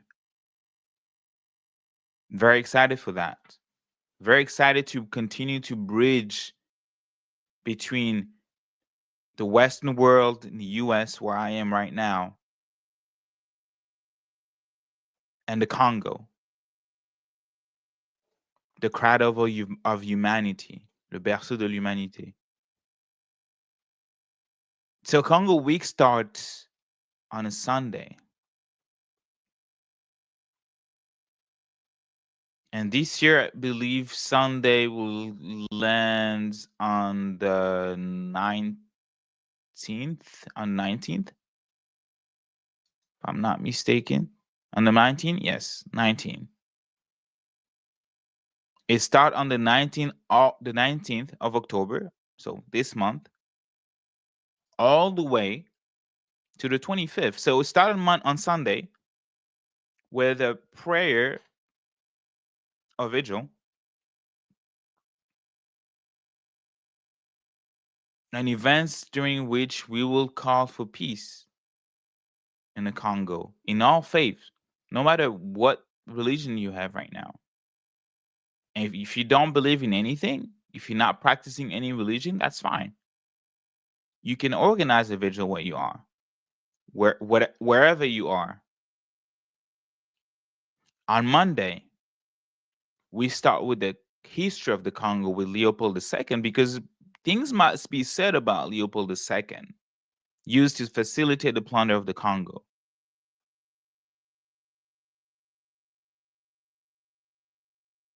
When Grover Cleveland, the President of the United States, wrote a letter via his State Department, Secretary of State, congratulating Leopold II, commending him for taking the initiative to own human beings as his slaves, as his workers.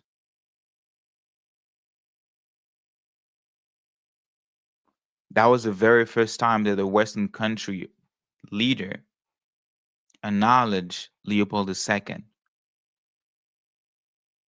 as the leader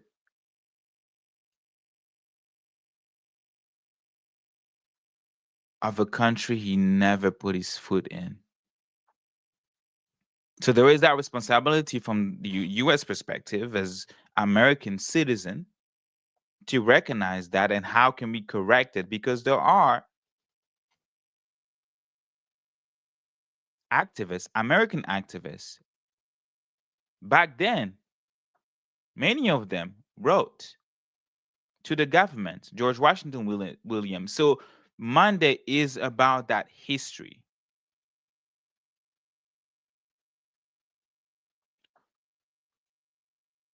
On Tuesday, we talk about Patrice Lumumba, the very first elected Congolese, the very first Congolese elected official. He was overwhelmingly elected prime minister, because at the time it was the prime minister that was leading.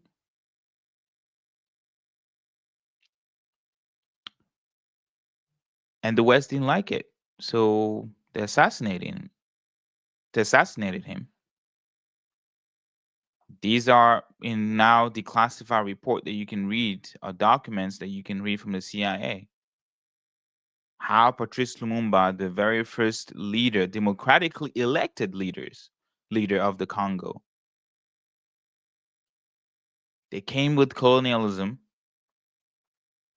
because they wanted to civilize African. And they came with this idea of democracy, human rights, election, while enslaving Black people here or in Europe, while cutting hands of people for not meeting the quota of rubber in the Congo.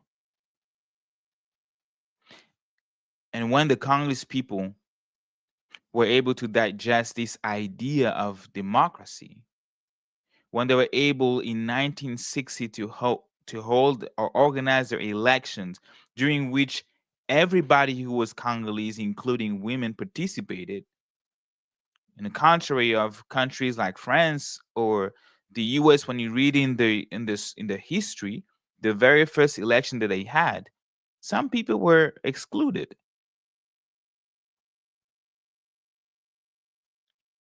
In the American history, 1915 is a date that people use as the very first time women were able to vote. But you ask or you read, what about Black women? They couldn't vote until the 60s, after the civil rights movement passed. But in the Congo, very first elections, women voted.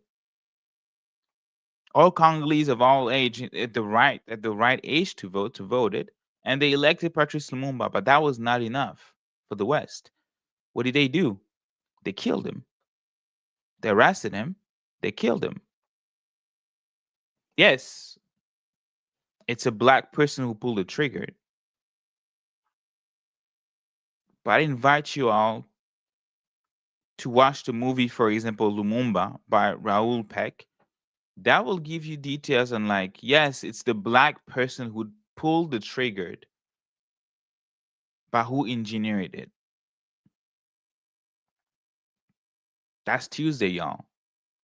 Wednesday, the mineral exploitation, technology, and the green energy. And it seems like we are moving into a time when even green energy transition won't be a word anymore. We want to get rid of using that, and along with many other words. But we cannot run away from technology, and particularly who are affected for this technology to happen. For us to have access to our cell phone, this very computer that I speak to you right now, minerals coming from the Congo in majority. And I will be able to perhaps talk to you about also minerals that claim to come from a certain country. Hence, the president in Rwanda. We will talk about that.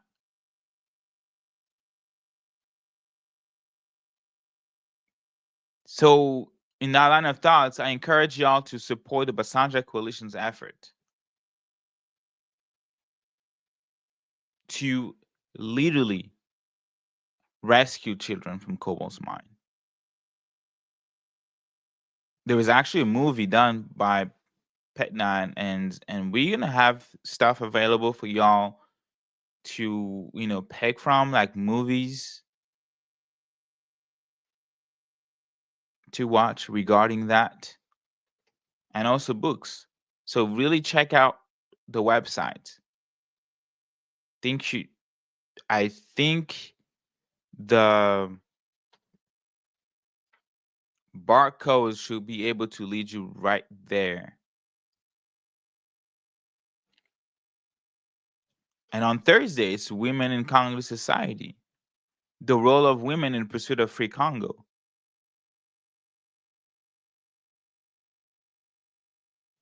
How it's empowering to see women stand on their own feet, especially after something horrible happened to them, especially after the world has given up on them, especially after the world has refused to trial, arrest, and convict those who raped them, those who killed them. How women are able to thrive in the Congo despite those barriers, despite the patriarchy in the Congo, despite the sexism in the Congo.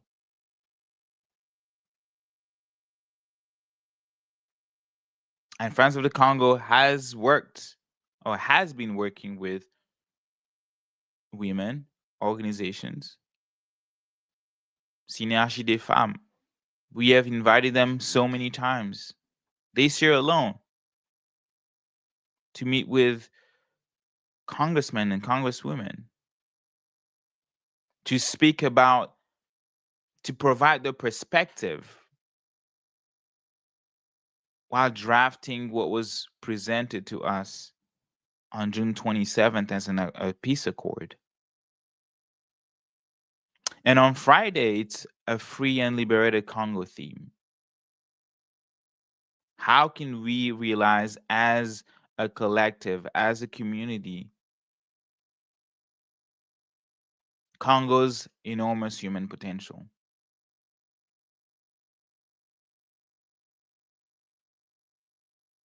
The youth movement, people organizing, people educating, people mobilizing for free Congo.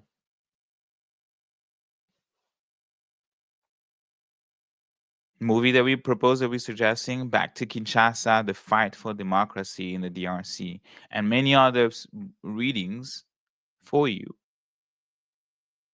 And then we end on Saturday for a fundraiser, for a concert. Break the Silence concert or fundraiser if you want, inviting people worldwide to support the Congo. And we will provide you, if you are interested, with like how you can organize a fundraiser on Frontline. So the barcode's top left right now, you can take a photo of it or scan it, and you will be able to access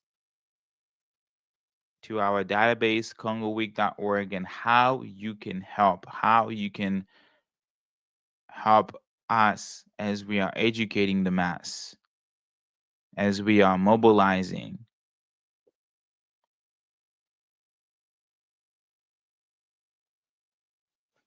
So that will be it for today. I hope you liked it. And if you did like this episode, please subscribe Congo Friends on YouTube, Congo Friends on X, Congo Friends on Instagram, Congo Friends on Facebook.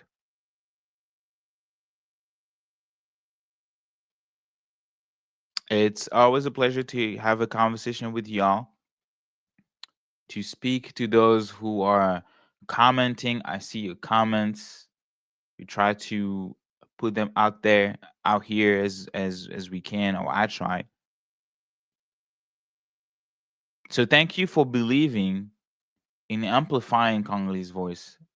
Truly. Thank you for believing in the justice, dignity, and peace of Congolese people and the people of the Great Lakes. And thank you for supporting Friends of the Congo. I will see you next week with another episode, another lie to deconstruct, and another truth to tell. So until next week, stay safe, y'all.